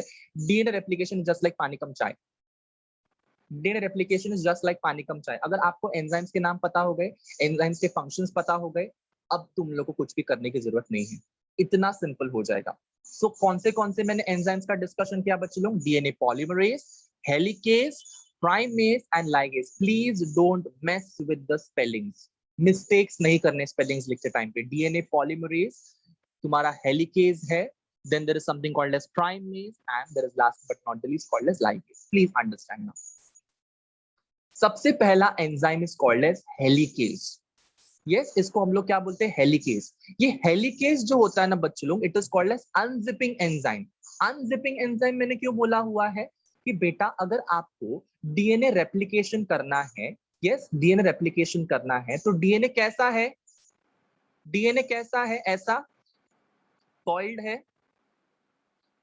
हाँ या ना? हेलिकल है, हाँ या ना? अगर मुझे डीएनए का सिंथेसिस करना है तो मेरे एंजाइम्स इस कॉइल्ड डीएनए के ऊपर, हेलिकल डीएनए के ऊपर चिपक सकते हैं क्या? चिपक सकते हैं? चीजें घिचड़ मिचड़ है, पूरा ऐसे एकदम कॉइल कॉइल है, तो उसके ऊपर एंजाइम चिपक सकते हैं डीएनए रेप्लिकेशन करने वाले? नहीं चिपक सकते। तो क्या करना पड़ेगा मुझे? तो क्या करना पड़ेगा मुझे? दो स्ट्रैंड्स को सेपरेट करना पड़ेगा। मतलब ये स्ट्रैंड को मैं क्या करूंगा? ये स्ट्रैंड जो है उसको अनकॉइल करना पड़ेगा। वेरी गुड खुशी, उसको मुझे अनकॉइल करना पड़ेगा। सो अनकॉइलिंग के लिए मेरे पास में कौन सा एंजाइम है बच्चों लोग? अनकॉइलिंग के लिए मेरे पास में एंजाइम का नाम है हेलिकेज। समझा? समझा? देखो हेलिकेज कैसे जा रहा है, देखो हेलिकेज, देखो ये पहले कॉइल्ड था, देखो ये कॉइल्ड था, यस। अगर मैं यहां पे भी दिखा दूं ऐसे, so it was coiled before, और अब वो क्या हो रहा है? धीरे धीरे धीरे धीरे हेलिकेज इस डायरेक्शन में आगे बढ़ रहा है और उसकी अनकॉइलिंग को, सॉरी, उसकी कॉइलिंग को अनकॉइल कर रहा है। समझ में आया? उसकी कॉइलिंग को अनकॉइल कर रहा है वो। Is that clear? मतलब हेलिकेज कर क्या रहा है? हेलिकेज कर क्या रहा है? Helicase is going to break the hydrogen bonds. DNA दो स्ट्रैंड्स के बीच में जो हाइड्रोजन बॉन्ड्स है उसको ब्रेक करेगा। कैसे दो स्ट्रैंड्स के बीच में हाइड्रोजन बॉन्ड्स है? तुम लोगों ने पढ़ा हुआ है ना, there is something called as adenine, there is something called as thymine. Adenine और थाइमिन कौन से बॉन्ड से जुड़ा हुआ है? Double bond. There is something called as guanine, there is something called as cytosine. कौन से बॉन्ड से जुड़ा हुआ है? बोलो ट्रिपल बॉन्ड। सो डबल और ट्रिपल बॉन्ड को कौन तोड़ेगा? तुम या मैं? कौन तोड़ेगा? Who is going to break double and triple bonds? Very good. Ameya, Sushil, Khushi, Iraja, everyone, very good. Helicase is going to break the bond. Helicase, very good Piyush. Helicase is going to break the bond. और वो bond कौन से है double और triple bond? उनका नाम क्या बच्चे लोग? Hydrogen bonds. Is that clear? Hydrogen bonds को ब्रेक करने वाला एंजाइम का नाम क्या है? हेलिकेज. समझा? सो हेलिकेज इस डायरेक्शन में मूव करेगा और कॉइलिंग को अनकॉइल कर देगा. ऐसे वो मूव करते जाएगा, मूव करते जाएगा, मूव करते जाएगा और पूरा अनकॉइलिंग करते जाएगा. डन. और पूरे डीएनए को वो लीनियर करते जाएगा. Is that clear? चलो, ये लीनियर तो हो गया. हाइड्रोजन बॉन्ड टूट गए. देखो यहाँ पे लिखा भी है कि दो बेसेस है. ऊपर भी एक बेस था, नीचे भी एक बेस था. इनके बीच में कौन सा बॉन्ड था? हाइड्रोजन बॉन्ड है. देखो ऊपर भी बेस है, नीचे भी बेस है. इनके बीच में कौन सा बॉन्ड है? Hydrogen bond. हेलिकेज खुशी खुशी ये बॉन्ड को तोड़ रहा है और तुम्हारा नीचे वाला बेस क्या बोल रहा है? How rude. यस, इनके बीच का बंधन को तोड़ रहा है. It is a cartoon kind of what you can say enzyme वाला रिप्रेजेंटेशन. यस, इसके वजह से तुम लोग को ना चीजें बहुत इजीली समझ में आ जाएंगी, ऐसा मुझे लगता है. So helicase is going to break all the bonds, all the hydrogen bonds, और तुम्हारे जो कॉइल्ड डीएनए है उसको अनकॉइल करने में वो कामयाब हो जाएगा. Now the next enzyme is called as DNA polymerase. DNA polymerase. And also there is one more enzyme called as primase. बेटा, डीएनए पॉलीमरेज जो है वो न्यूक्लियोटाइड्स को ऐड करने वाला एंजाइम है. यस, इसलिए वहां पे लिखा हुआ है उसके यहाँ पे कि द बिल्डर. यस, कार्टून में क्या लिखा हुआ है? The builder. बिल्डर का मतलब क्या होता है? बिल्ड करने वाला. क्या बिल्ड करने वाला? नया डीएनए बिल्ड करने वाला. हमारे पुराने डीएनए के ऊपर नया डीएनए का स्ट्रैंड कौन बिल्ड करेगा? DNA polymerase. But DNA polymerase exactly करने क्या वाला है? उसके ऊपर न्यूक्लियोटाइड्स को ऐड करने वाला है. Understood everyone? से यो. से यो. मतलब adenine, guanine, thymine, cytosine. Adenine, guanine, thymine, cytosine, उनको बुला बुलाकर कौन लाएगा? DNA polymerase. चलो आओ चिपक जाओ, चलो आओ चिपक जाओ. ऐसे जाके वो नया नया नया नया स्ट्रैंड बनाते जाएगा. Is that clear? सो अगर मुझे यहाँ पे सिंपल भाषा में बताना है तो ये तुम्हारा डीएनए का एक स्ट्रैंड था रेड कलर का. नहीं, रेड कलर दिख नहीं रहा ना यहाँ पे. I will make with another colour, black. Okay, so ये तुम्हारा डीएनए का स्ट्रैंड था जो पुराना स्ट्रैंड है. ब्लैक कलर का स्ट्रैंड ये पुराना स्ट्रैंड है. इसके ऊपर अगर मुझे नया डीएनए बनाना है तो वहां पे मुझे क्या होना चाहिए? वहां पे मुझे एक एंजाइम होना चाहिए. उस एंजाइम का नाम क्या है? उस एंजाइम का नाम है पॉलीमरेज. उस एंजाइम का नाम क्या है? पॉलीमरेज. ये पॉलीमरेज आया, डीएनए के ऊपर चिपका, उसने क्या किया? नया डीएनए का स्ट्रैंड बनाते गया, बनाते गया, बनाते गया. यहाँ पे पॉलीमरेज चिपका, उसने क्या किया? डीएनए का स्ट्रैंड बनाते गया, बनाते गया, बनाते गया. समझा? डीएनए पॉलीमरेज ने नया स्ट्रैंड तुम्हारे पुराने वाले टेम्पलेट स्ट्रैंड के ऊपर बनाया है. Done.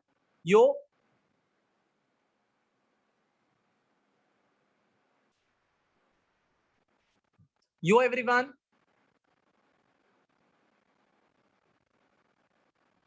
Now, one more important thing which we should remember, one more important thing, okay students, कि ये डीएनए पॉलीमरेज जो है ना वो खुद ब खुद जाके अपना स्ट्रैंड को इनिशिएट नहीं कर सकता है फ्रॉम द स्क्रैच. मतलब अगर तुम लोगों को मैंने बता रहा हूं कि एक डीएनए जो है उसका स्ट्रैंड, पुराना स्ट्रैंड जो है, ये देखो ये पुराना स्ट्रैंड है, ये पुराना स्ट्रैंड है, उसके ऊपर हम लोग नया स्ट्रैंड बना रहे हैं. यस, नया स्ट्रैंड बना रहे हैं. ऐसा नया स्ट्रैंड बना रहे हैं, ये नया स्ट्रैंड. तो ये नया स्ट्रैंड अचानक से चालू नहीं हो जाएगा बनना. अचानक से चालू नहीं होगा. उसके ऊपर ना क्या होना चाहिए? उसके ऊपर पहले प्राइमेज एंजाइम चिपकेगा. कौन सा एंजाइम चिपकेगा? प्राइमेज. यहाँ पे पहले प्राइमेज एंजाइम चिपकेगा. जैसे ही प्राइमेज एंजाइम चिपकेगा उसके अंदर क्या, वो प्राइमेज एंजाइम चिपकने की वजह से क्या होगा? वहां पे एक आरएनए प्राइमर लग जाएगा. वहां पे क्या लग जाएगा? RNA primer. अब आरएनए प्राइमर जब लग जाएगा उधर से ही तुम्हारा नया डीएनए स्ट्रैंड का सिंथेसिस होगा. मतलब डीएनए पॉलीमरेज यहां से चिपकेगा, यहां से, और नया वाला डीएनए का स्ट्रैंड बनते जाएगा. मतलब पहले डीएनए पॉलीमरेज नहीं आया, पहले कौन सा एंजाइम आया? पहले आया प्राइमेज. प्राइमेज ने क्या किया? आरएनए प्राइमर चिपका दिया. आरएनए प्राइमर जैसे चिपका दिया, आरएनए प्राइमर सिंथेसाइज जैसे कर लिया, वहां से डीएनए पॉलीमरेज पॉलीमरेज आके चिपकेगा और डीएनए का लेंथ बढ़ाते जाएगा। समझ में आया सबको या नहीं समझा?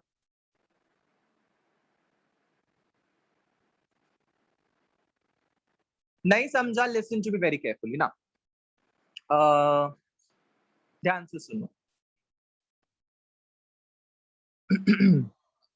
कैसे समझाऊं मैं? ओके,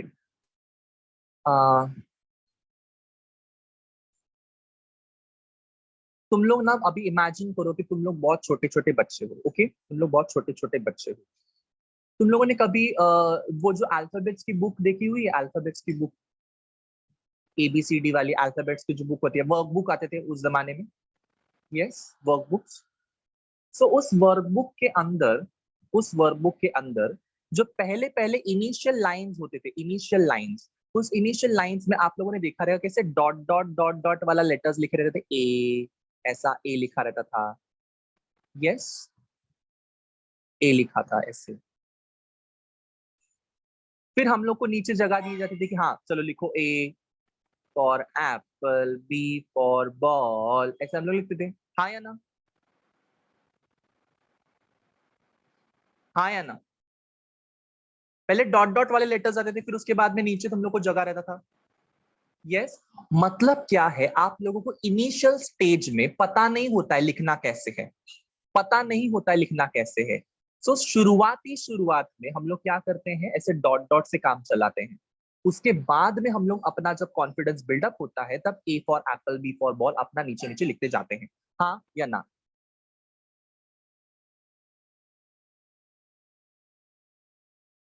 हाँ या ना? पर डीएनए पॉलीमरेज ऐसा एंजाइम है, अगर उसके पास में डॉटेड चीजें जो है वो नहीं रहेंगी ना, वो कभी जिंदगी में तुम्हारा आगे जाके डीएनए का लेंथ सेगमेंट जो है वो सिंथेसाइज कर ही नहीं सकता है। नया डीएनए सेगमेंट, नया डीएनए फ्रैगमेंट सिंथेसाइज कर ही नहीं सकता है जब तक उसके पास में आरएनए प्राइमर नहीं रहेगा, वो सिंथेसाइज नहीं करेगा। वो बोलेगा कि मुझे जाना है, मुझे जब तक मुझे वो पॉलीमरेज मुझे काम करवाना है, तो मुझे उधर आरएनए प्राइमर चाहिए, मतलब चाहिए। समझा? आरएनए पॉलीमरेज वहां पे, सॉरी, डीएनए पॉलीमरेज वहां पे तब काम करेगा जब वहां पे आरएनए प्राइमर आएगा। अंडरस्टूड?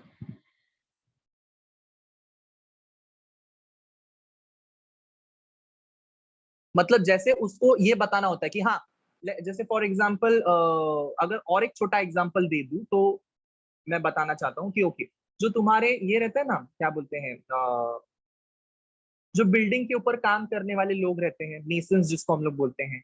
यस, जो जो बिल्डिंग की दीवार बनाते हैं, बिल्डिंग के अलग अलग हिस्से बनाते हैं, अलग अलग पार्ट्स बनाते हैं, पिलर्स बनाते हैं, ये बनाते हैं, वो बनाते हैं, वो लोग, क्या उनको बिल्डिंग बनाना नहीं आता है? क्या उनको बिल्डिंग बनाना नहीं आता अपने आप से? आता है ना?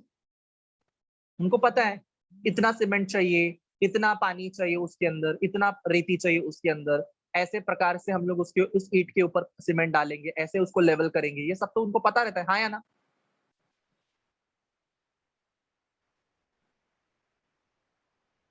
बट बिल्डिंग बनानी कहाँ से, ये तुम बताओगे, मैं बताऊंगा, ये इंजीनियर बताएगा? इंजीनियर बताएगा या तुम और मैं बताएंगे? आर्किटेक्ट इंजीनियर बताएगा या तुम और मैं बताएंगे? सो ऐसे कंसिडर करो कि आरएनए प्राइमर जो है वो उसका इंजीनियर है, वो बोलेगा कि यहां से, इधर से, यहां से शुरू करना है नया फ्रैगमेंट को बनाने का काम। अब समझा सबको? अब चमका? चमका सबको? कहीं से भी बना सकता है ना वो, मतलब इतना लंबा लेंथ है, वो यहां से भी बना सकता है, वो यहां से भी बना सकता है, वो यहां से भी बना सकता है, वो यहां से भी बना सकता है, किधर से भी बना सकता है डीएनए पॉलीमरेज। बट वो स्टार्ट कहां से करना है? स्टार्ट करने के लिए वहां पे प्राइमर होना जरूरी है कि भाई साहब इधर से ये प्राइमर चिपका इधर से है, तो इधर से स्टार्ट करो तुम, इधर से नहीं, इधर से नहीं, इधर से, इधर से, एग्जैक्ट इधर से। समझा? स्टार्ट लाइन बताने का काम कौन करता है? RNA primer.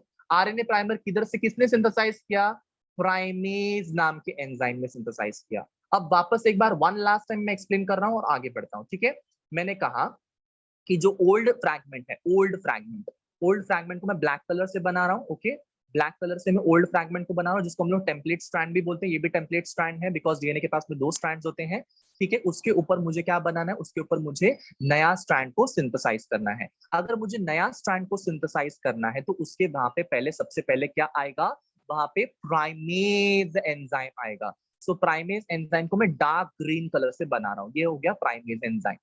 सो जैसे ही बेटा प्राइमेज एंजाइम आ गया ना, वहां पे क्या चिपक जाएगा, वहां पे क्या सिंथेसाइज हो जाएगा बच्चे लोग, प्राइमर। कौन सा प्राइमर, आरएनए प्राइमर। देखो आरएनए प्राइमर आ गया। तो आरएनए प्राइमर आ गया, तो अब कौन सा एंजाइम आएगा बच्चे लोग, कौन सा एंजाइम आएगा, डीएनए पॉलीमरेज। यहाँ पे डीएनए पॉलीमरेज आके चिपक गया। डीएनए पॉलीमरेज ने क्या चालू किया, न्यूक्लियोटाइड्स को ऐड करना चालू किया। अब न्यूक्लियोटाइड्स को ऐड करके क्या बना दिया उसने, नया सेगमेंट बना दिया। देखो ऐसे ऐसे ऐसे ऐसे, समझा, समझा, सबको समझा, drop out.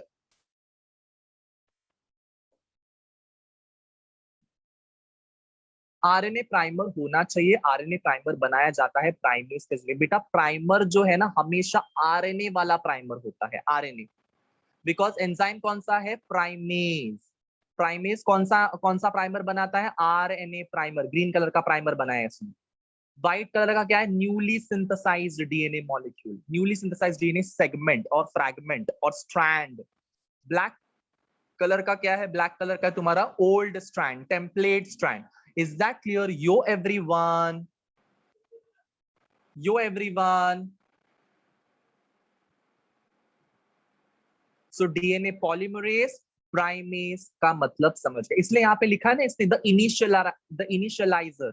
The initialiser, initialiser का मतलब क्या, इनिशियल में क्या होता है, स्टार्टिंग में क्या होता है, वो झंडा दिखाएगा कि हाँ ये देखो इधर से बनाना है, समझा। बिल्डर क्या करता है, डीएनए पॉलीमरेज एक्चुअल में न्यूक्लियोटाइड्स को लगा लगा कर डीएनए के नया स्ट्रैंड को बनाते जाता है। सुपर कूल, अमेजिंग, समझ में आ रहा है सब कुछ चीजें।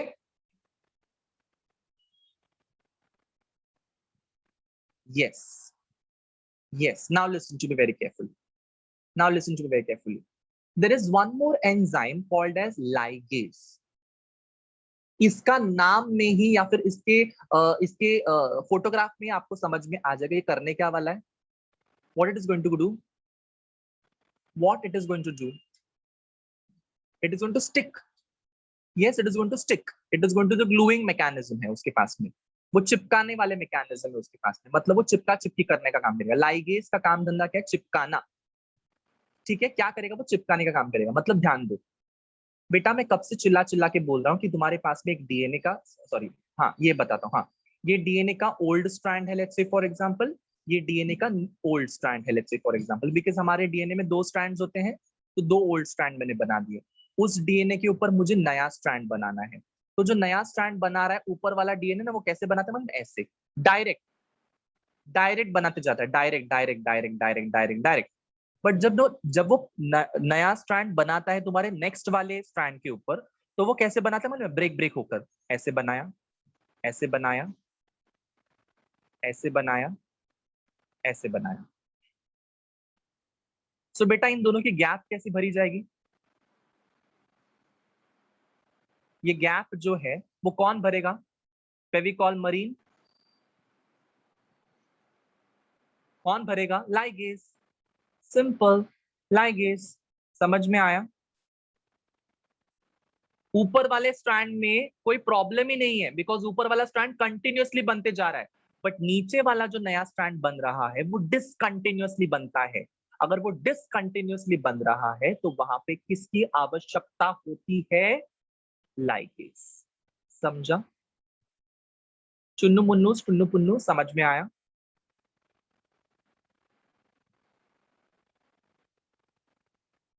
Yes,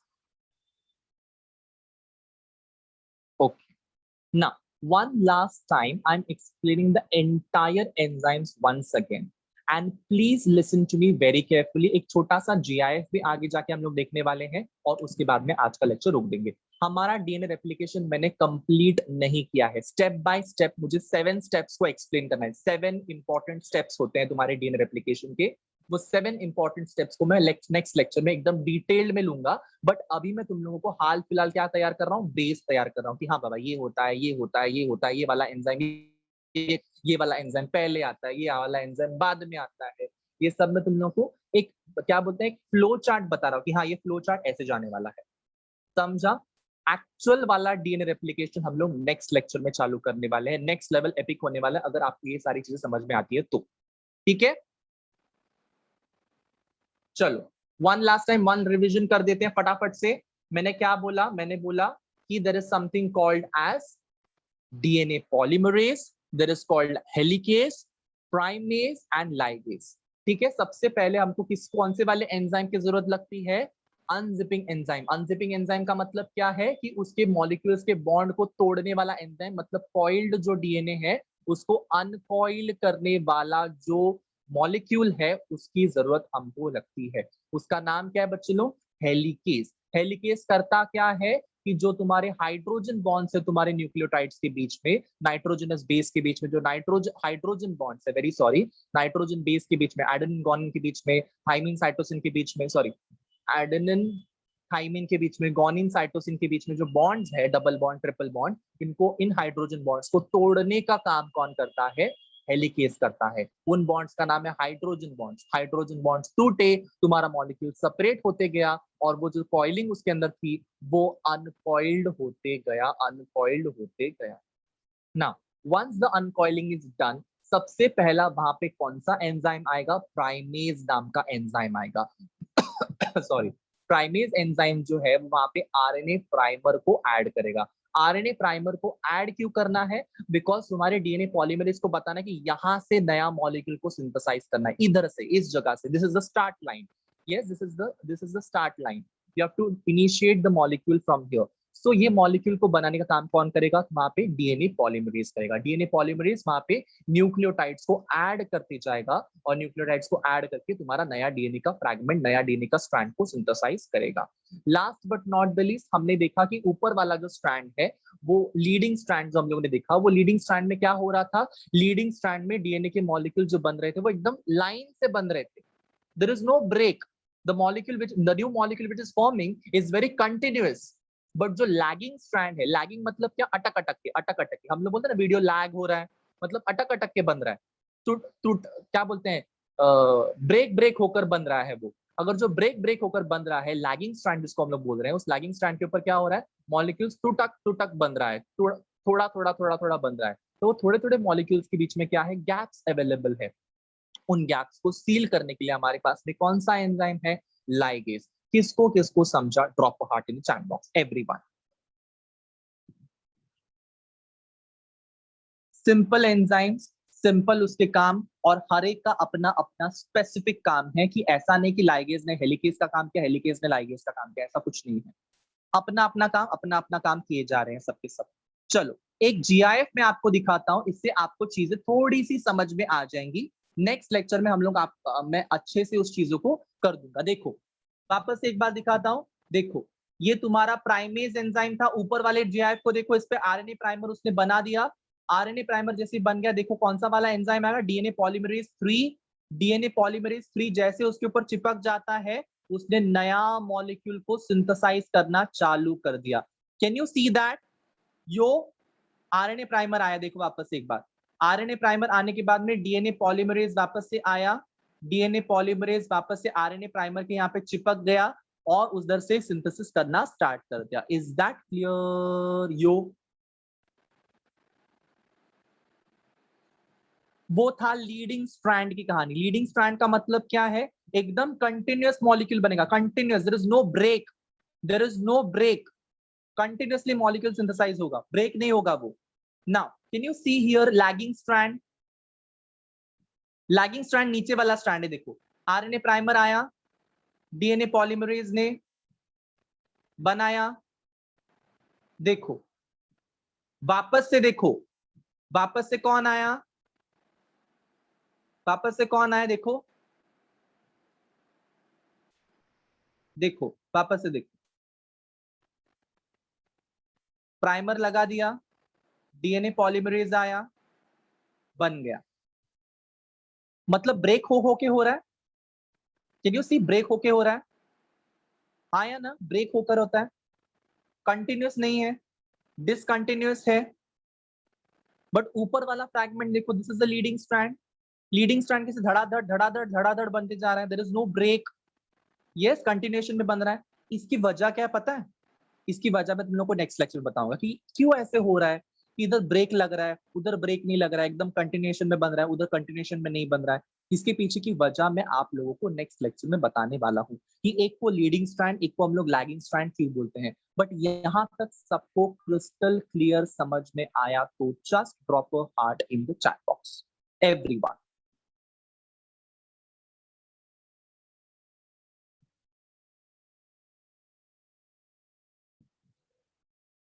everyone